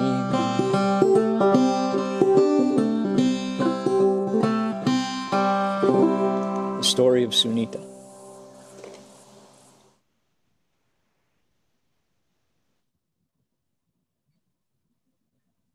Okay, thank you, Reverend Hongshu. And now we are going to begin our Dharma talks, and we will begin with James Lynch. James is the president of the Buddhist Council of New York. He is a Dharma teacher in the lineage of Risho Kosi Kai. That is a Buddhist lay organization established in Japan, especially dedicated to interfaith understanding and to promoting world peace. He is a college professor and chair of the Department of Business Management at the Koppelman School of Business at my alma mater, Brooklyn College. James? Thank you so much. Thank you, Bhikkhu. First, I wanted to say thank you to Buddhist Global Relief. I wanted to thank Venerable Bhikkhu Bodhi. I also want to thank the entire Buddhist Global Relief community and family for giving me an opportunity to speak in some ways to what Bhikkhu Bodhi said before, conscientious compassion, while arousing a sense of conscious solidarity with others. So I wanted to take a step back and say, what's going on? Where are we at? Wherever you are in the world, all of us are facing a global pandemic. People are dying all over the world and are infected. This infection is impacting people of color all over the world. Here in the United States, Black people like me are dying at disproportionate levels. And indeed, this pandemic, this this worldwide struggle that we're going through highlights the disparate nature of what's happening in healthcare, not only in the United States, but all the world. And we even saw it in the slides of many of the things that the Buddhist Global Relief is engaged in. On top of that, we're all facing social unrest. You know, the obvious things here in the United States with Black Lives Matter and other organizations which are a reaction to police militarization is real. And at the same time, we see reactionary forces moving in opposition to those reforms, even as those are having reactionary movements, even while they're still having to face militarization of the police in their own communities. But it's still not just the United States phenomena. We see worldwide resistance to these militarizations and also to sort of an oppression of the people going on everywhere. Continuing concerns about environmental degradation and in general sense of being overwhelmed.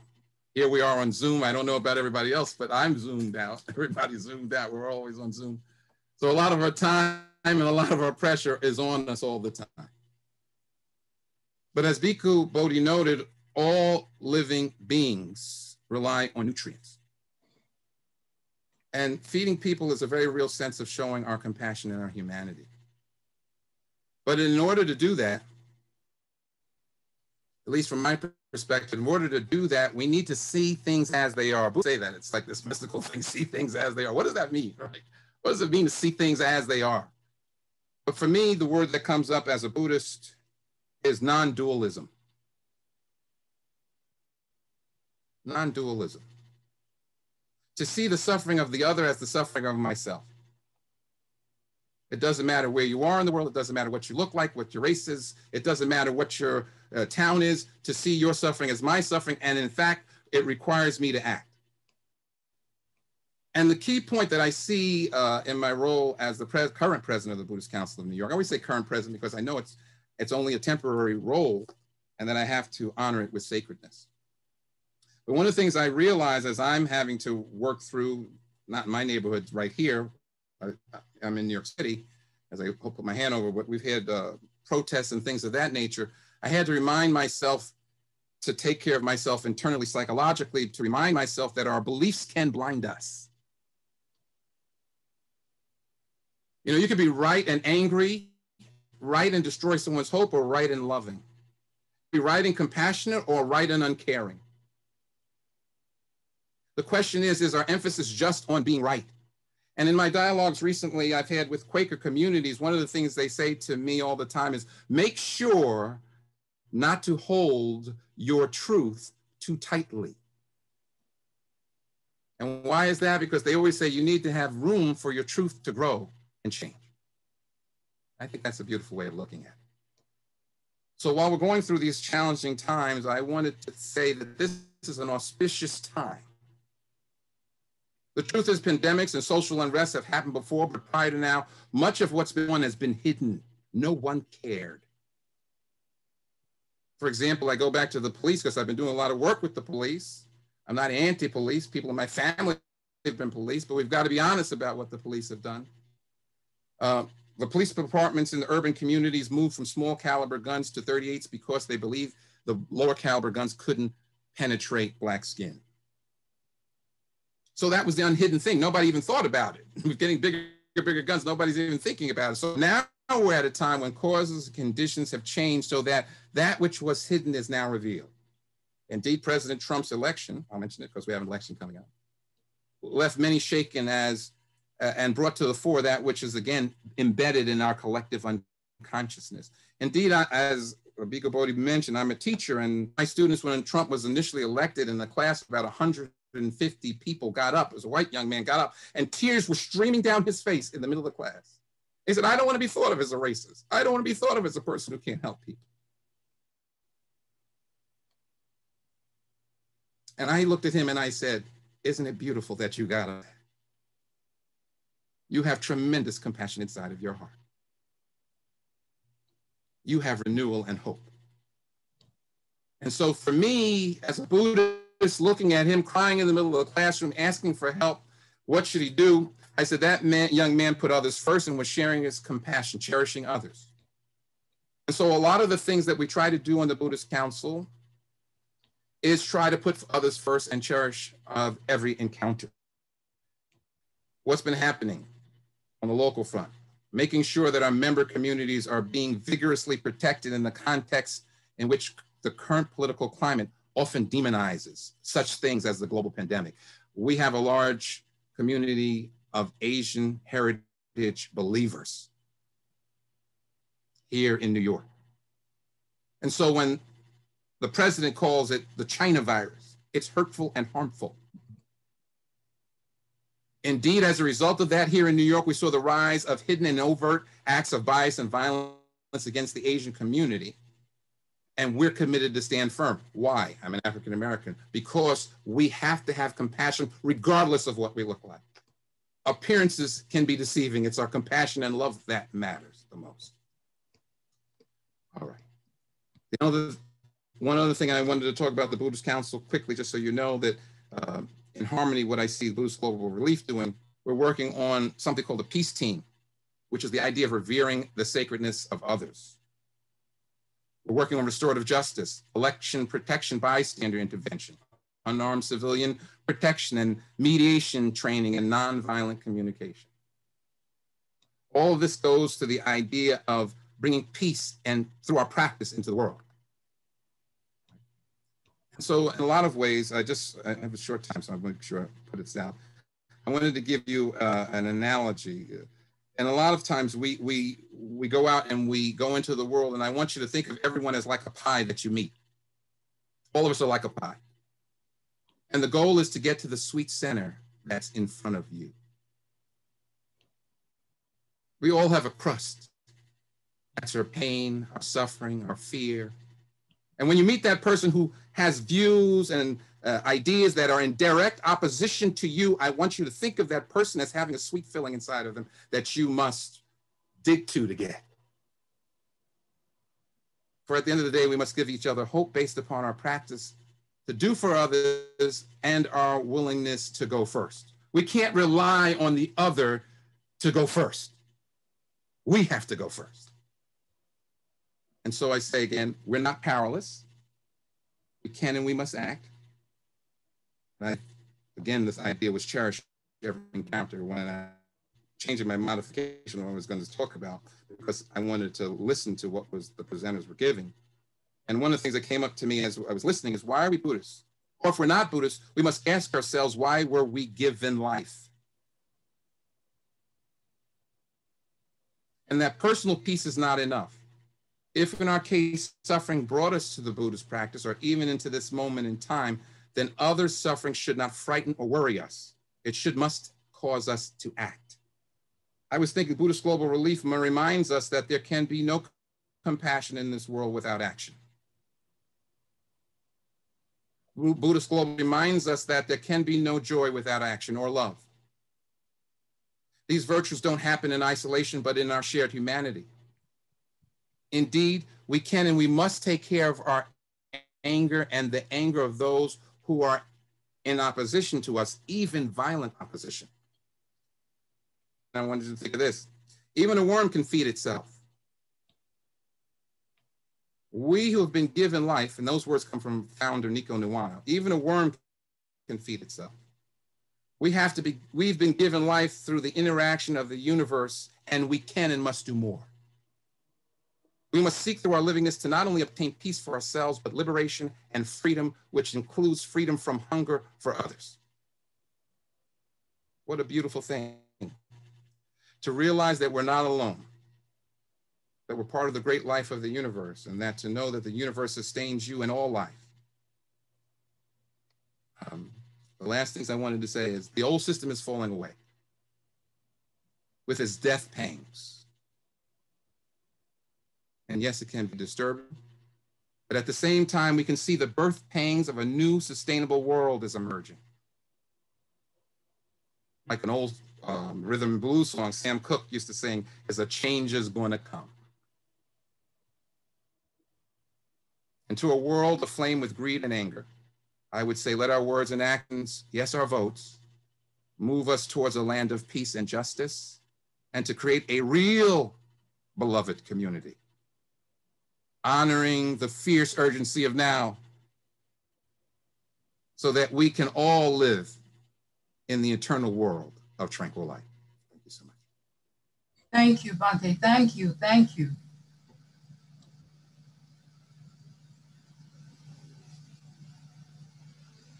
Okay, now we will be moving from New York to Uganda in East Africa, as I have the pleasure to introduce my good friend Bhikkhu Buddharakkhita, a very remarkable Buddhist monk originally from Uganda, who was ordained as a monk in the United States under the Burmese Sayadaw U Silananda, trained under Bhante Gunaratana at the Bhavana Society in West Virginia, and then returned to his native country, Uganda, to establish the Uganda Buddhist Centre. Venerable Buddharakkhita is an advisor to Buddhist Global Relief, and I should mention that almost every year in Uganda, at the same time that we have the Walk to Feed the Hungry here in New York, he organizes a solidarity walk amongst his community in Uganda. And so I'm happy to have Bhante Buddharakkhita join us today to present a short Dhamma talk. Thank you, Venerable Bhante Bodhi, for your wonderful introduction. Namo Buddhaya. I'm eternally grateful for Buddhist Global Relief for supporting our Peace School, which is under Uganda Buddhist Centre Peace School. This is the second year since you are supporting us, since May 2019. You are supporting our education system, which is our major activity here at Uganda Buddhist Centre. We teach mindfulness. This reminds me of the saying of Confucius. He said, if you are planning for 1 year, plant rice. If you are planning for 10 years, plant a tree. And if you are planning for 100 years, educate children. So we are happy to really undertake this project of educating children. And our school has 12 children, and half of the school are girls. In other words, 8 children are girls and 4 are boys. And the reason to that, because we see girls neglected in a community. Yes, for many other reasons, you know, as you are familiar with Sub-Saharan Africa. So I can see the mission and the vision of Vajra in supporting our education, because the impact it has caused in our society is huge. To begin with, children who cannot afford education, they now can access free education, because we are living near the Lake Victoria, and parents don't take children to school. So when the children come to our peace school, we give them breakfast so they get food. So in other words, we are tackling both problems, lack of food and also education. And also what's very interesting is that because of the school, we're employing about 18 people. So then this is creating opportunities for employment. So this is increasing income for them. And then there's what we call poverty alleviation. So I can see also other things we are doing, like teaching children mindfulness, and then they really become very calm and peaceful. And the teachers are wondering why the children are very calm and peaceful. So the teachers, though they're not Buddhist, they are coming every Sunday for our meditation program. So that is also changing their mindset. So 3 teachers come to attend our Sunday program. But of course, because of COVID, we had to lock down all worship places, all places for worship. So, but once they open places for worship, of course, they started now, and very soon they will come and join us in meditation programs so that they can learn mindfulness to teach their children. So on this occasion, I would like to thank the Buddhist Global Relief team headed by Venerable Bhante Bodhi, whom I know for such a long time. So thank you very much for your support, and we will continue to do this work with you in partnership. And thank you very much. And more than Sadhu, I have a few words to say, but I express my gratitude. I'm eternally grateful for your support. So please continue our partnership and support. Thank you. Sadhu. Yeah, I should mention that I was planning to visit Bhikkhu Buddharakkhita in Uganda this past summer. We had made the plan last year, but we didn't foresee that COVID-19 would spread around the world. So I have to postpone that plan to some time when the pandemic has subsided. Okay, our next speaker is a long-term advisor and good friend of Buddhist Global Relief. This is Roshi Joan Hogetsu Hoeberichts, who leads the Heart Circle Sangha in Ridgewood, New Jersey. And so we turn the microphone over to Joan, Roshi Joan, and hear some words from her. Hello, everybody. It's been a very inspiring series of talks and presentations this morning. Excuse me 1 minute. I always forget just how inspiring it is to meet once a year with BGR and listen to all the projects and all the good they're doing in the world. And in fact, what I decided to do for this brief Dharma talk was to celebrate BGR and all the people involved in doing this good work. This is really the work of bodhisattvas.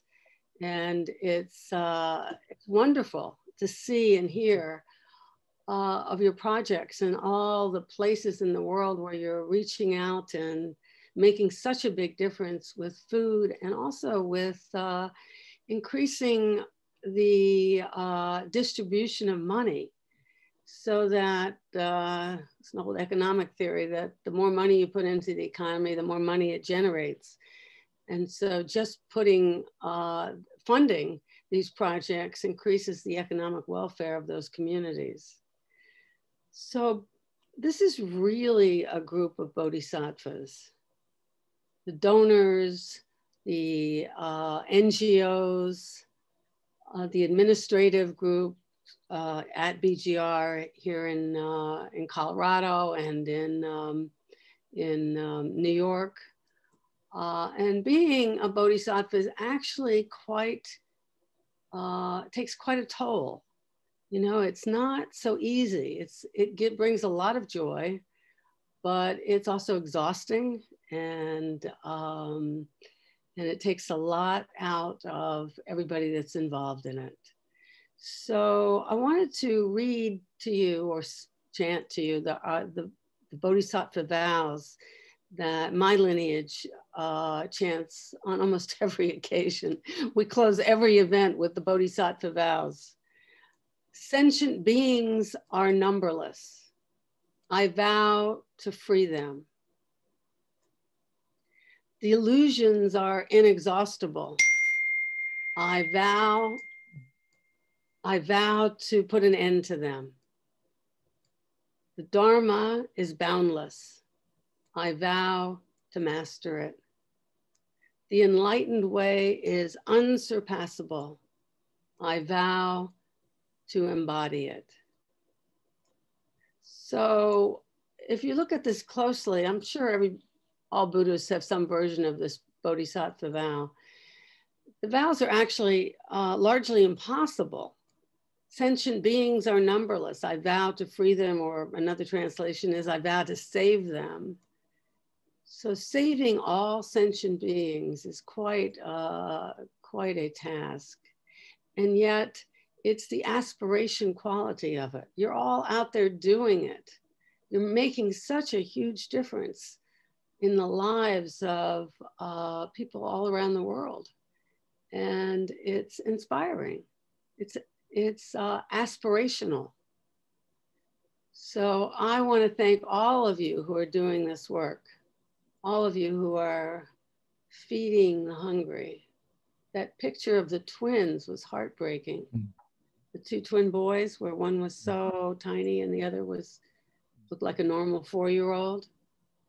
And 2 weeks ago in the New York Times Sunday edition, there was a whole magazine section on hunger in America now, that there's so much food instability as a result of COVID-19 and unemployment and businesses closed, that the food banks can't keep up with the demand, and people are really hungry. So every little bit we do to support it, even I want to make sure the donors, people who have nothing else to do except donate money, often feel like it's the least.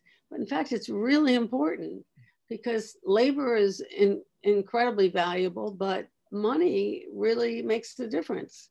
So do not minimize what you're doing if all you can do in this world today is donate money. It's very important. So BGR is really inspired by Bodhisattva vows.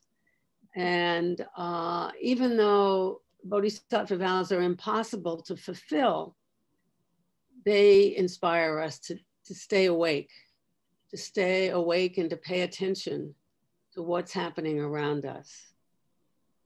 So how many lifetimes does it take to feed all beings? How many lifetimes does it take to free all beings? So I'm going to close with this, and just thank you again for bringing so much joy and livelihood and food to all beings around the world, and encourage you to keep on doing this wonderful work. Okay, thank you, Roshi Joan, and we're always very grateful and appreciative of your support for Buddhist Global Relief in many ways.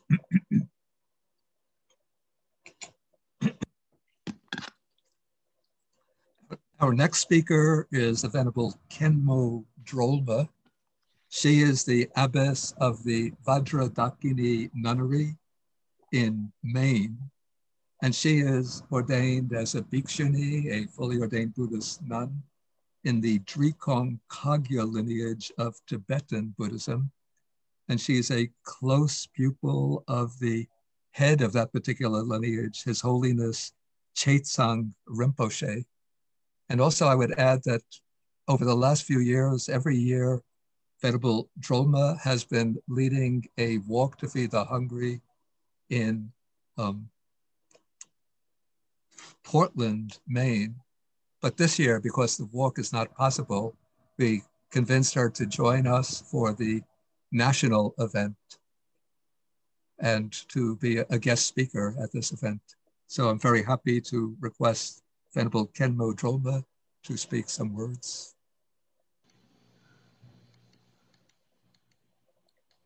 Thank you, Bhikkhu Bodhi. One of the brilliant aspects of Buddhist Global Relief is to partner with an organization in your local area. So we are not only inspired by the incredible projects of Buddhist Global Relief, but we learn about hunger in our own area and how we can work on the spot in our own area. So I'm going to continue with the theme that Roshi Joan was introducing us to, the theme of the Bodhisattva. One of the things that we hold quite dear is the Bodhisattva's Way of Life, a classic training manual, how to become a Bodhisattva. And what I love about it is it's Shantideva's personal pep talk as well as his teachings. So I'm going to get right into giving. Shantideva realizes there's the human quality of wanting to preserve our wealth for ourselves, and how hard it is to let go.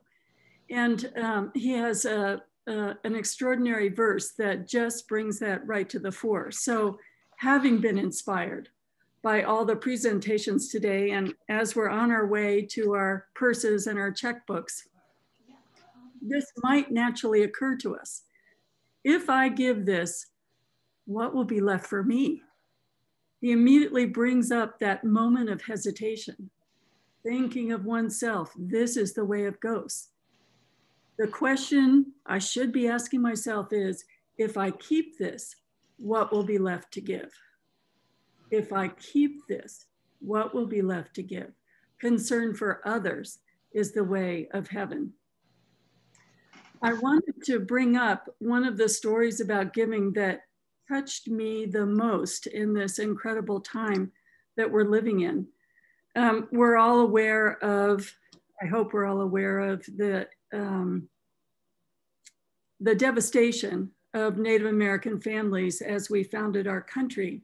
And part of that was the Trail of Tears, in which we forced Native Americans to give up their land and resources and relocate, walking from the Southeast United States to Oklahoma. So for one of the tribes, the Choctaw tribe, 16,000 people made that walk, and they let go of 11 million acres of land. And I know I could not walk to the border of Maine, much less to Oklahoma. I would have been one of the 2,500 people who died. But a few years later, they became aware of the potato famine in Ireland. And in 1847, they collected $170, even though their communities were devastated by that walk, by starting over in a new place. That would be the equivalent of $5,000 now. And they sent that to Ireland. And one of the things that touches me about this story is that that would have been the time of my grandparents in Ireland, who left Ireland due to the potato famine. So this year, the residents of Ireland, hearing about the devastation, the particular devastation that COVID brought to Native American families, collected $1.8 million and sent it to those Native American families in the Southwest. So the gratitude of that generosity lasted for hundreds of years in the real felt experience that they are family to each other and heard the cry of hunger and the need for medicine. So I'll reread that first verse. If I give this, what will be left for me? If I keep this, what will be left to give? And then Shantideva continues, and so it is that if I want contentment, I should never seek to please myself. And likewise, if I wish to save myself, I shall always be a guardian of others. Like the earth and the pervading elements, enduring as the sky itself endures, for boundless multitudes of beings, may I be their ground and sustenance. Thus for every living thing, as far as the limits of the sky, may I provide their livelihood and nourishment until they pass beyond the bounds of suffering. And now, as long as space endures, as long as there are beings to be found, may I continue likewise to remain, to drive away the sorrows of the world. Thank you.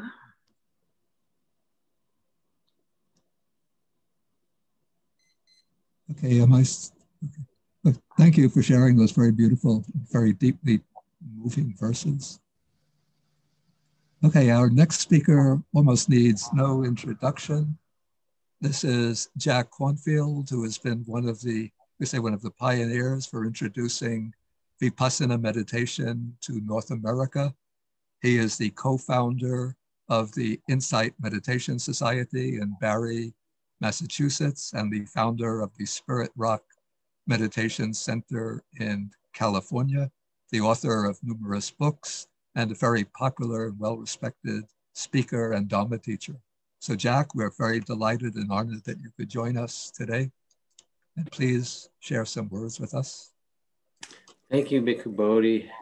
It's an honor to be part of the work and the success that's been voiced and demonstrated here. And I have so much admiration for you, you know, as a great Buddhist scholar and teacher and exemplar, and someone who is showing us all that the path of practice can be gathered around as a community who cares for one another, which is really what we need on this earth. So I'm just touched by this, touched by the teachings of everyone and the work that everyone's demonstrated so far.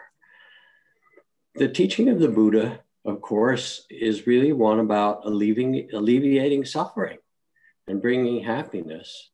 And the eternal essence of that teaching is expressed in the 3 principles of dana, or generosity and giving, of sila, or virtue and ethical conduct, and bhavana, of inner cultivation of the heart and mind. And these are what bring our happiness now, in the past, and in the future. These are the eternal laws of awakening that have been offered.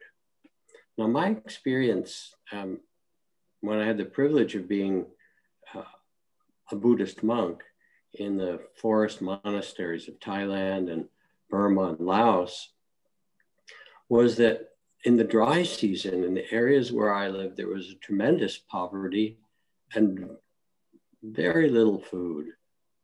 And yet when I would go out with my begging bowl in the morning, my alms bowl, and walk on those little dikes between the rice paddies and go to a remote village, people would get up early and they would get on their knees with their hands together and with tremendous delight and joy offer food when they had so little themselves.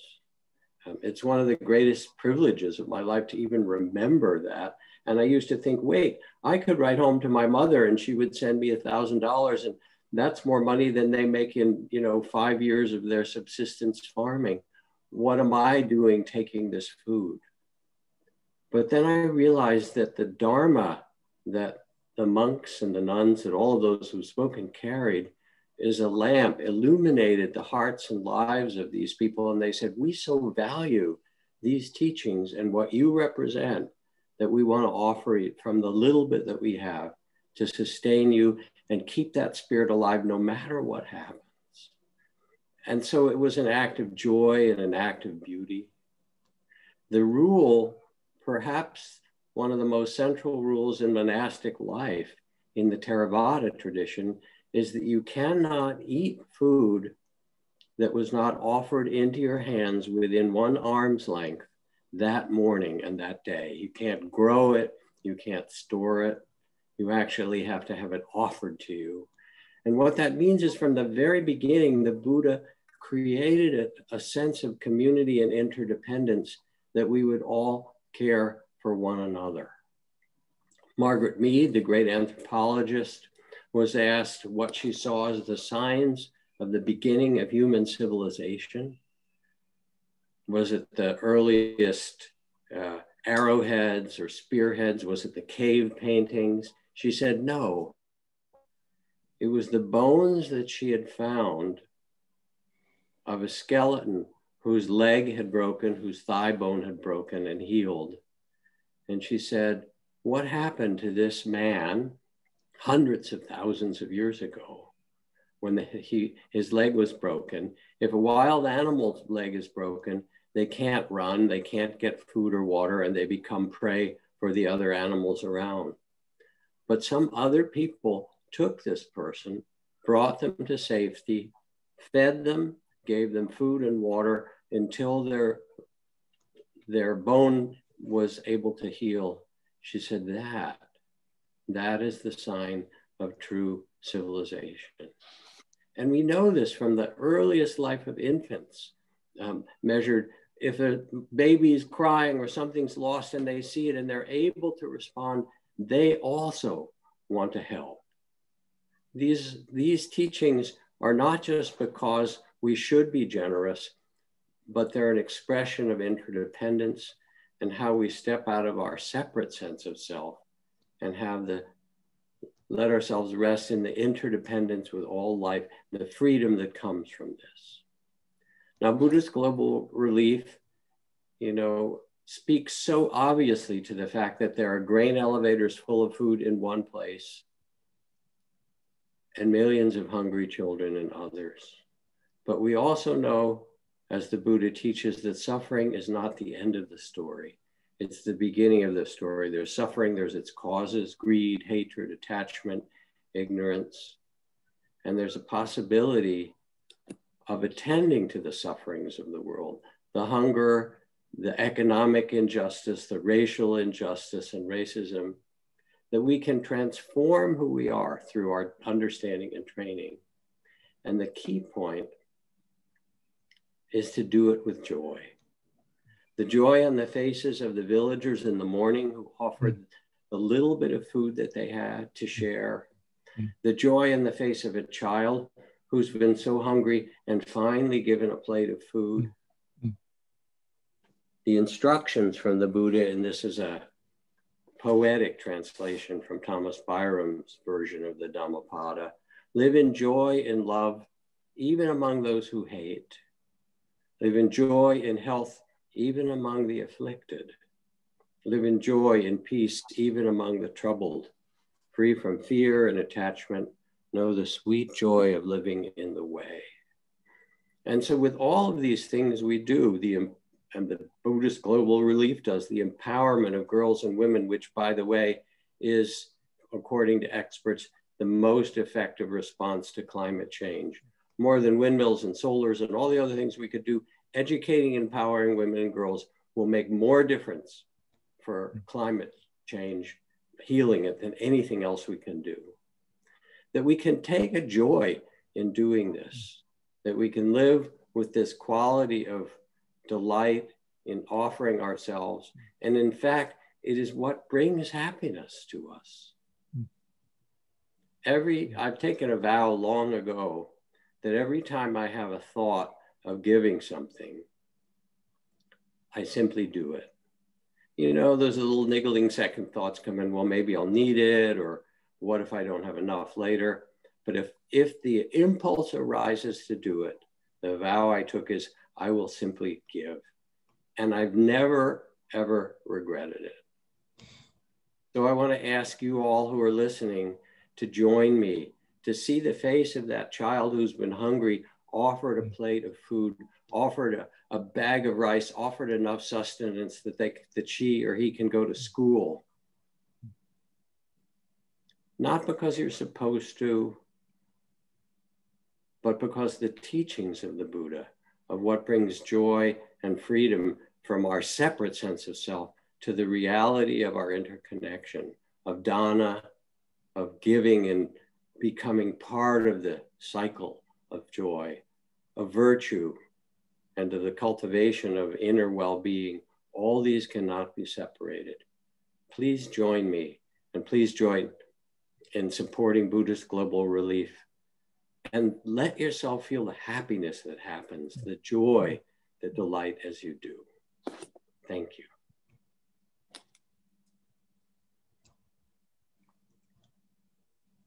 Okay, thank you so much, Jack. And we're really honored that you could join us today and to share some words of wisdom with us.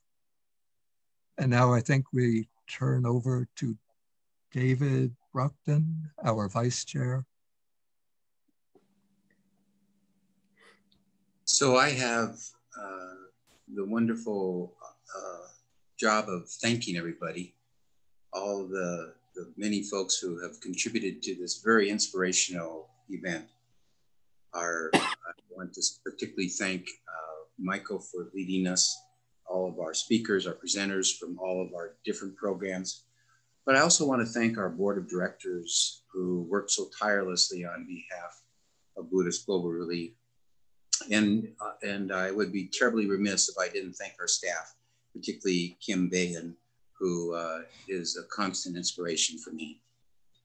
And of course, Bhikkhu Bodhi, who was the one who started all of this. You know, I recall a teaching by Bhikkhu Bodhi, and I'm sorry, Bhante, I messed up what you said, but I recall you saying something to the effect that compassion is that quality of heart that causes us to quake at the sight of suffering and compels us to take action. You know, if after listening to today, we don't understand how compassion really can manifest itself in the world, then I guess we've kind of missed the point. You know, the other thing that we offer here at Buddhist Global Relief, in addition to, you know, feeding hungry children and prolonging life and giving people opportunity and advocating for social justice, all those good things, is we give people hope. And in the work I do, I know that hope is often that one thing that can make all the difference between a person who is addicted to alcohol and opioids and substances and, you know, taking back their lives and living life. So I hope today that if you've been inspired as I have, that you will consider donating. As I mentioned at the get-go, this year we need to raise over 700,000. And without the normal walks that we so rely upon, you know, we have to, you know, these are the events that will help to make that up. I saw that I think we had about 200 and some people registered. I saw that I think we had about 151 at one juncture, and I saw people coming and going. So I know that there's been a lot of people who participated today, and I thank all of you for your time. I know we've run over a little bit, and I appreciate your patience and forbearance. But please, you know, if you've been inspired as I have, as Jack just said, you know, I've never regretted giving, and I hope that you will do the same. Thank you. Now I turn it back to Bhante. Okay.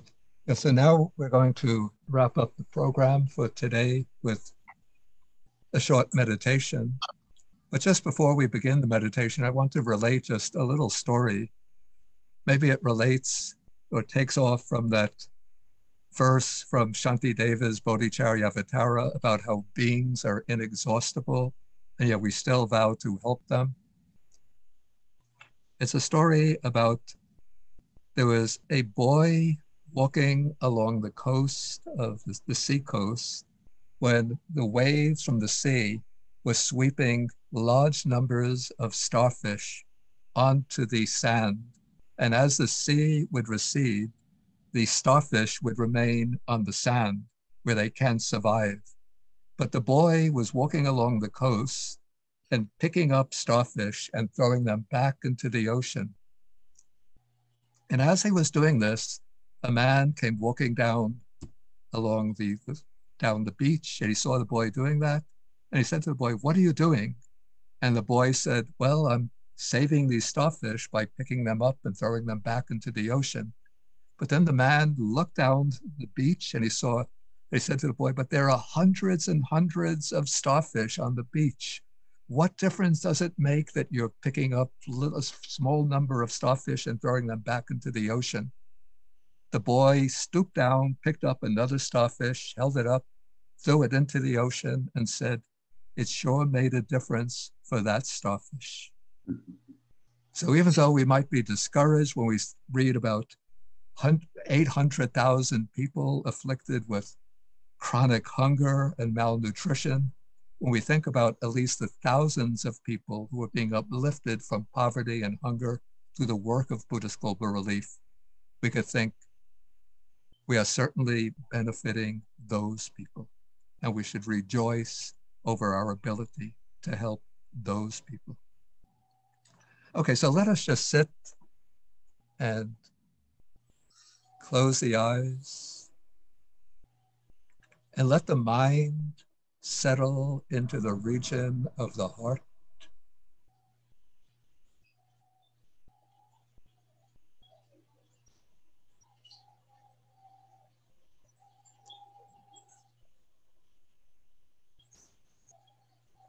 And let your heart sweep over the planet Earth, bringing to mind all of the people from South Asia,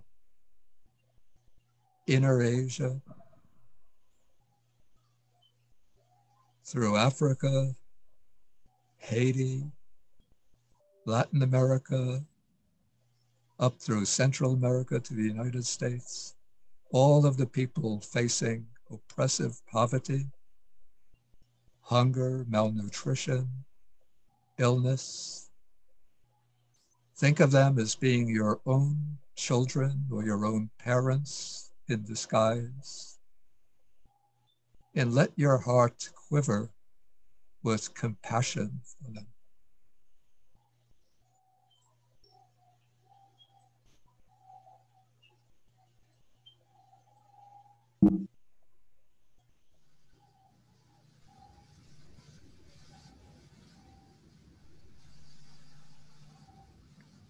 And just think, these are my parents, my lost parents.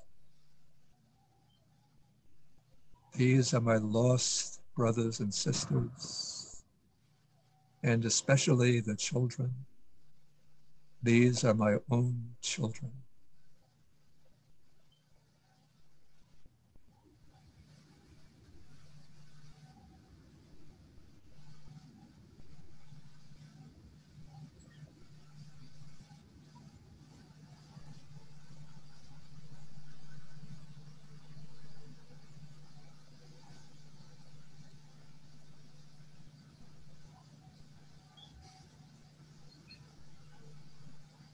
And then bring to mind now the girls in Cambodia who are being assisted by the Lotus Outreach Gate and Catalyst programs. Those girls who previously faced such a dark future, and now they're completing high school, and some going on to college, joyfully studying, or even starting professional work, and rejoice in the knowledge that it is our work together that has helped to make that possible.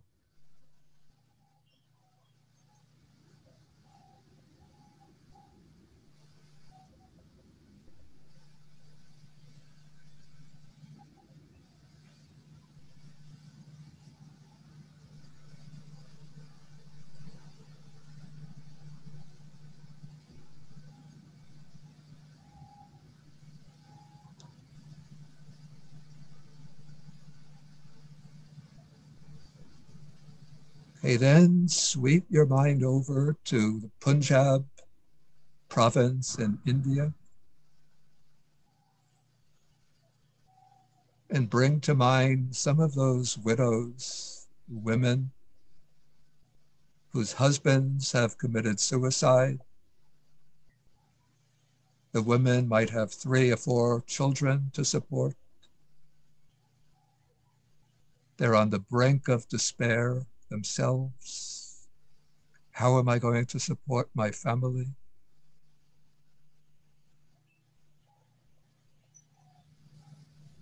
And now they learn about building bridges, India, and they enroll in some of the programs being offered by building bridges. And now they've learned some crafts, some trade, some way to earn a living. And now they can support, even in a rather minimal way, but they can support themselves and their children. So rejoice in the realization that, again, that it's our work together that is making that possible.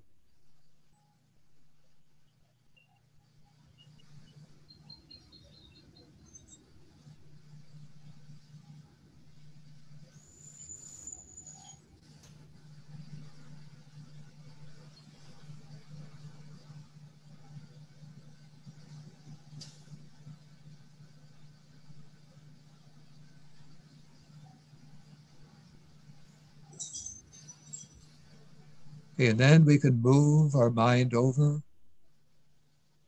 to Africa, to Kenya, and think about the mothers who are giving birth to children who don't have the nutrients that they need to maintain their health. And think of the work that Helen Keller is doing with support from BGR to ensure that the women learn about proper nutrition and that the children are provided with the basic supplemental nutrients they need to maintain their health. And rejoice again that it's our helping hands that are making that possible.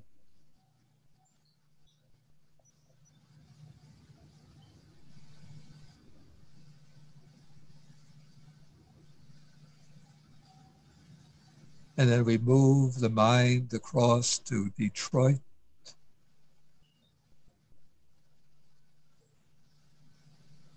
Regions which are called a food desert, where it's very difficult to obtain truly nourishing fruits and vegetables.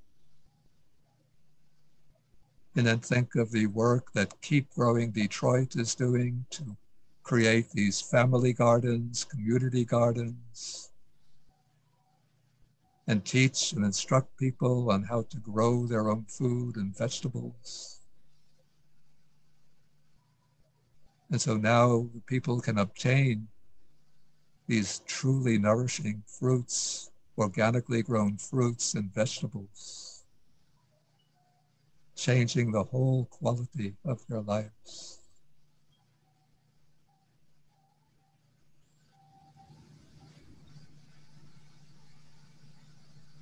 And so the extent of global poverty and hunger still remains so vast. It's even intimidating, the thought that what we have to do to overcome this. But still, like the boy who's throwing the starfish into the ocean, rejoice that we are truly saving and transforming lives.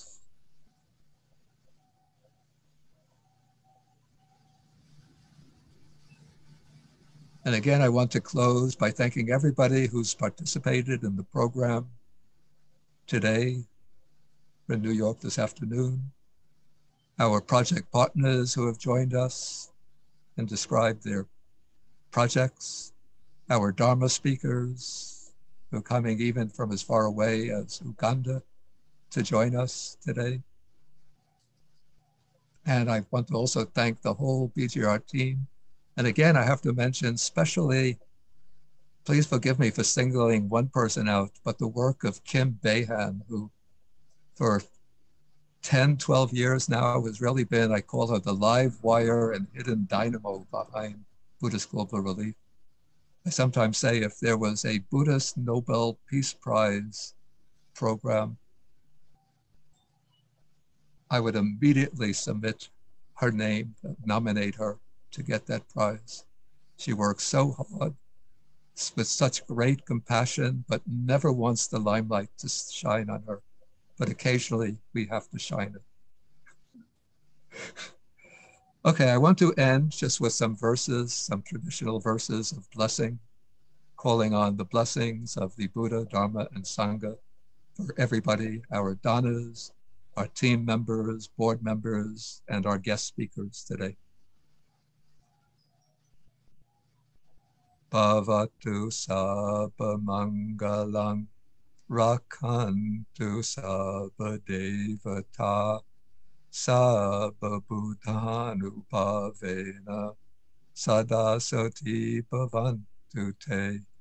Bhavatu sabba mangalam rakantu sabba devata sabba dhammanubhavena sada soti bhavantu te. Bhavatu sabba mangalam rakantu sabba devata sabba sanganubhavena sada soti bhavantu te. Again, thank you, everybody. Thank you, Bhante. Good health to you and to everyone, all supporters of BPR. Thank you, dear Bhante. Thank you, everyone. Thank you. Thank you, Bhante. Thank you. I sent a check. Thank you, dear Bhante. Thank you, everyone. Thank you, everyone. Thank you. Thank you, everyone. Bhante, this is Ravi. I sent a check from my sister. Yeah, she wrote to me. Yeah. I'll send another one. I'll send another one to you also, Bhante. Thank you for everything, Bhante. Okay. Teruvan Saranai.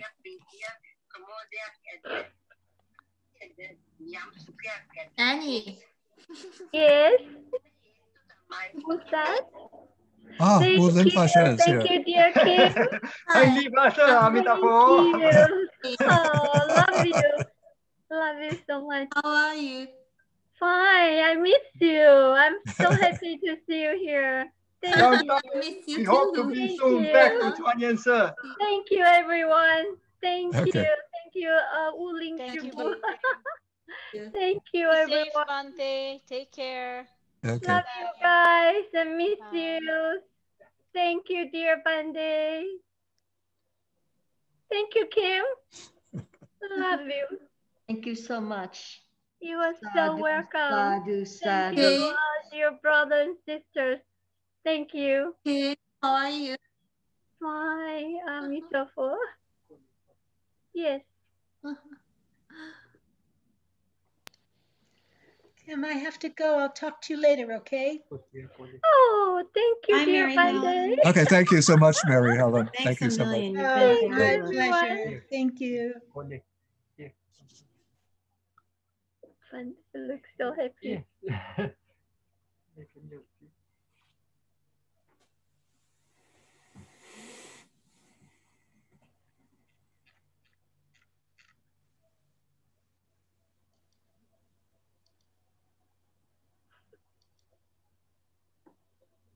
Thank you so much, Bhante, May, Helen, Carla, all the board members and the staff.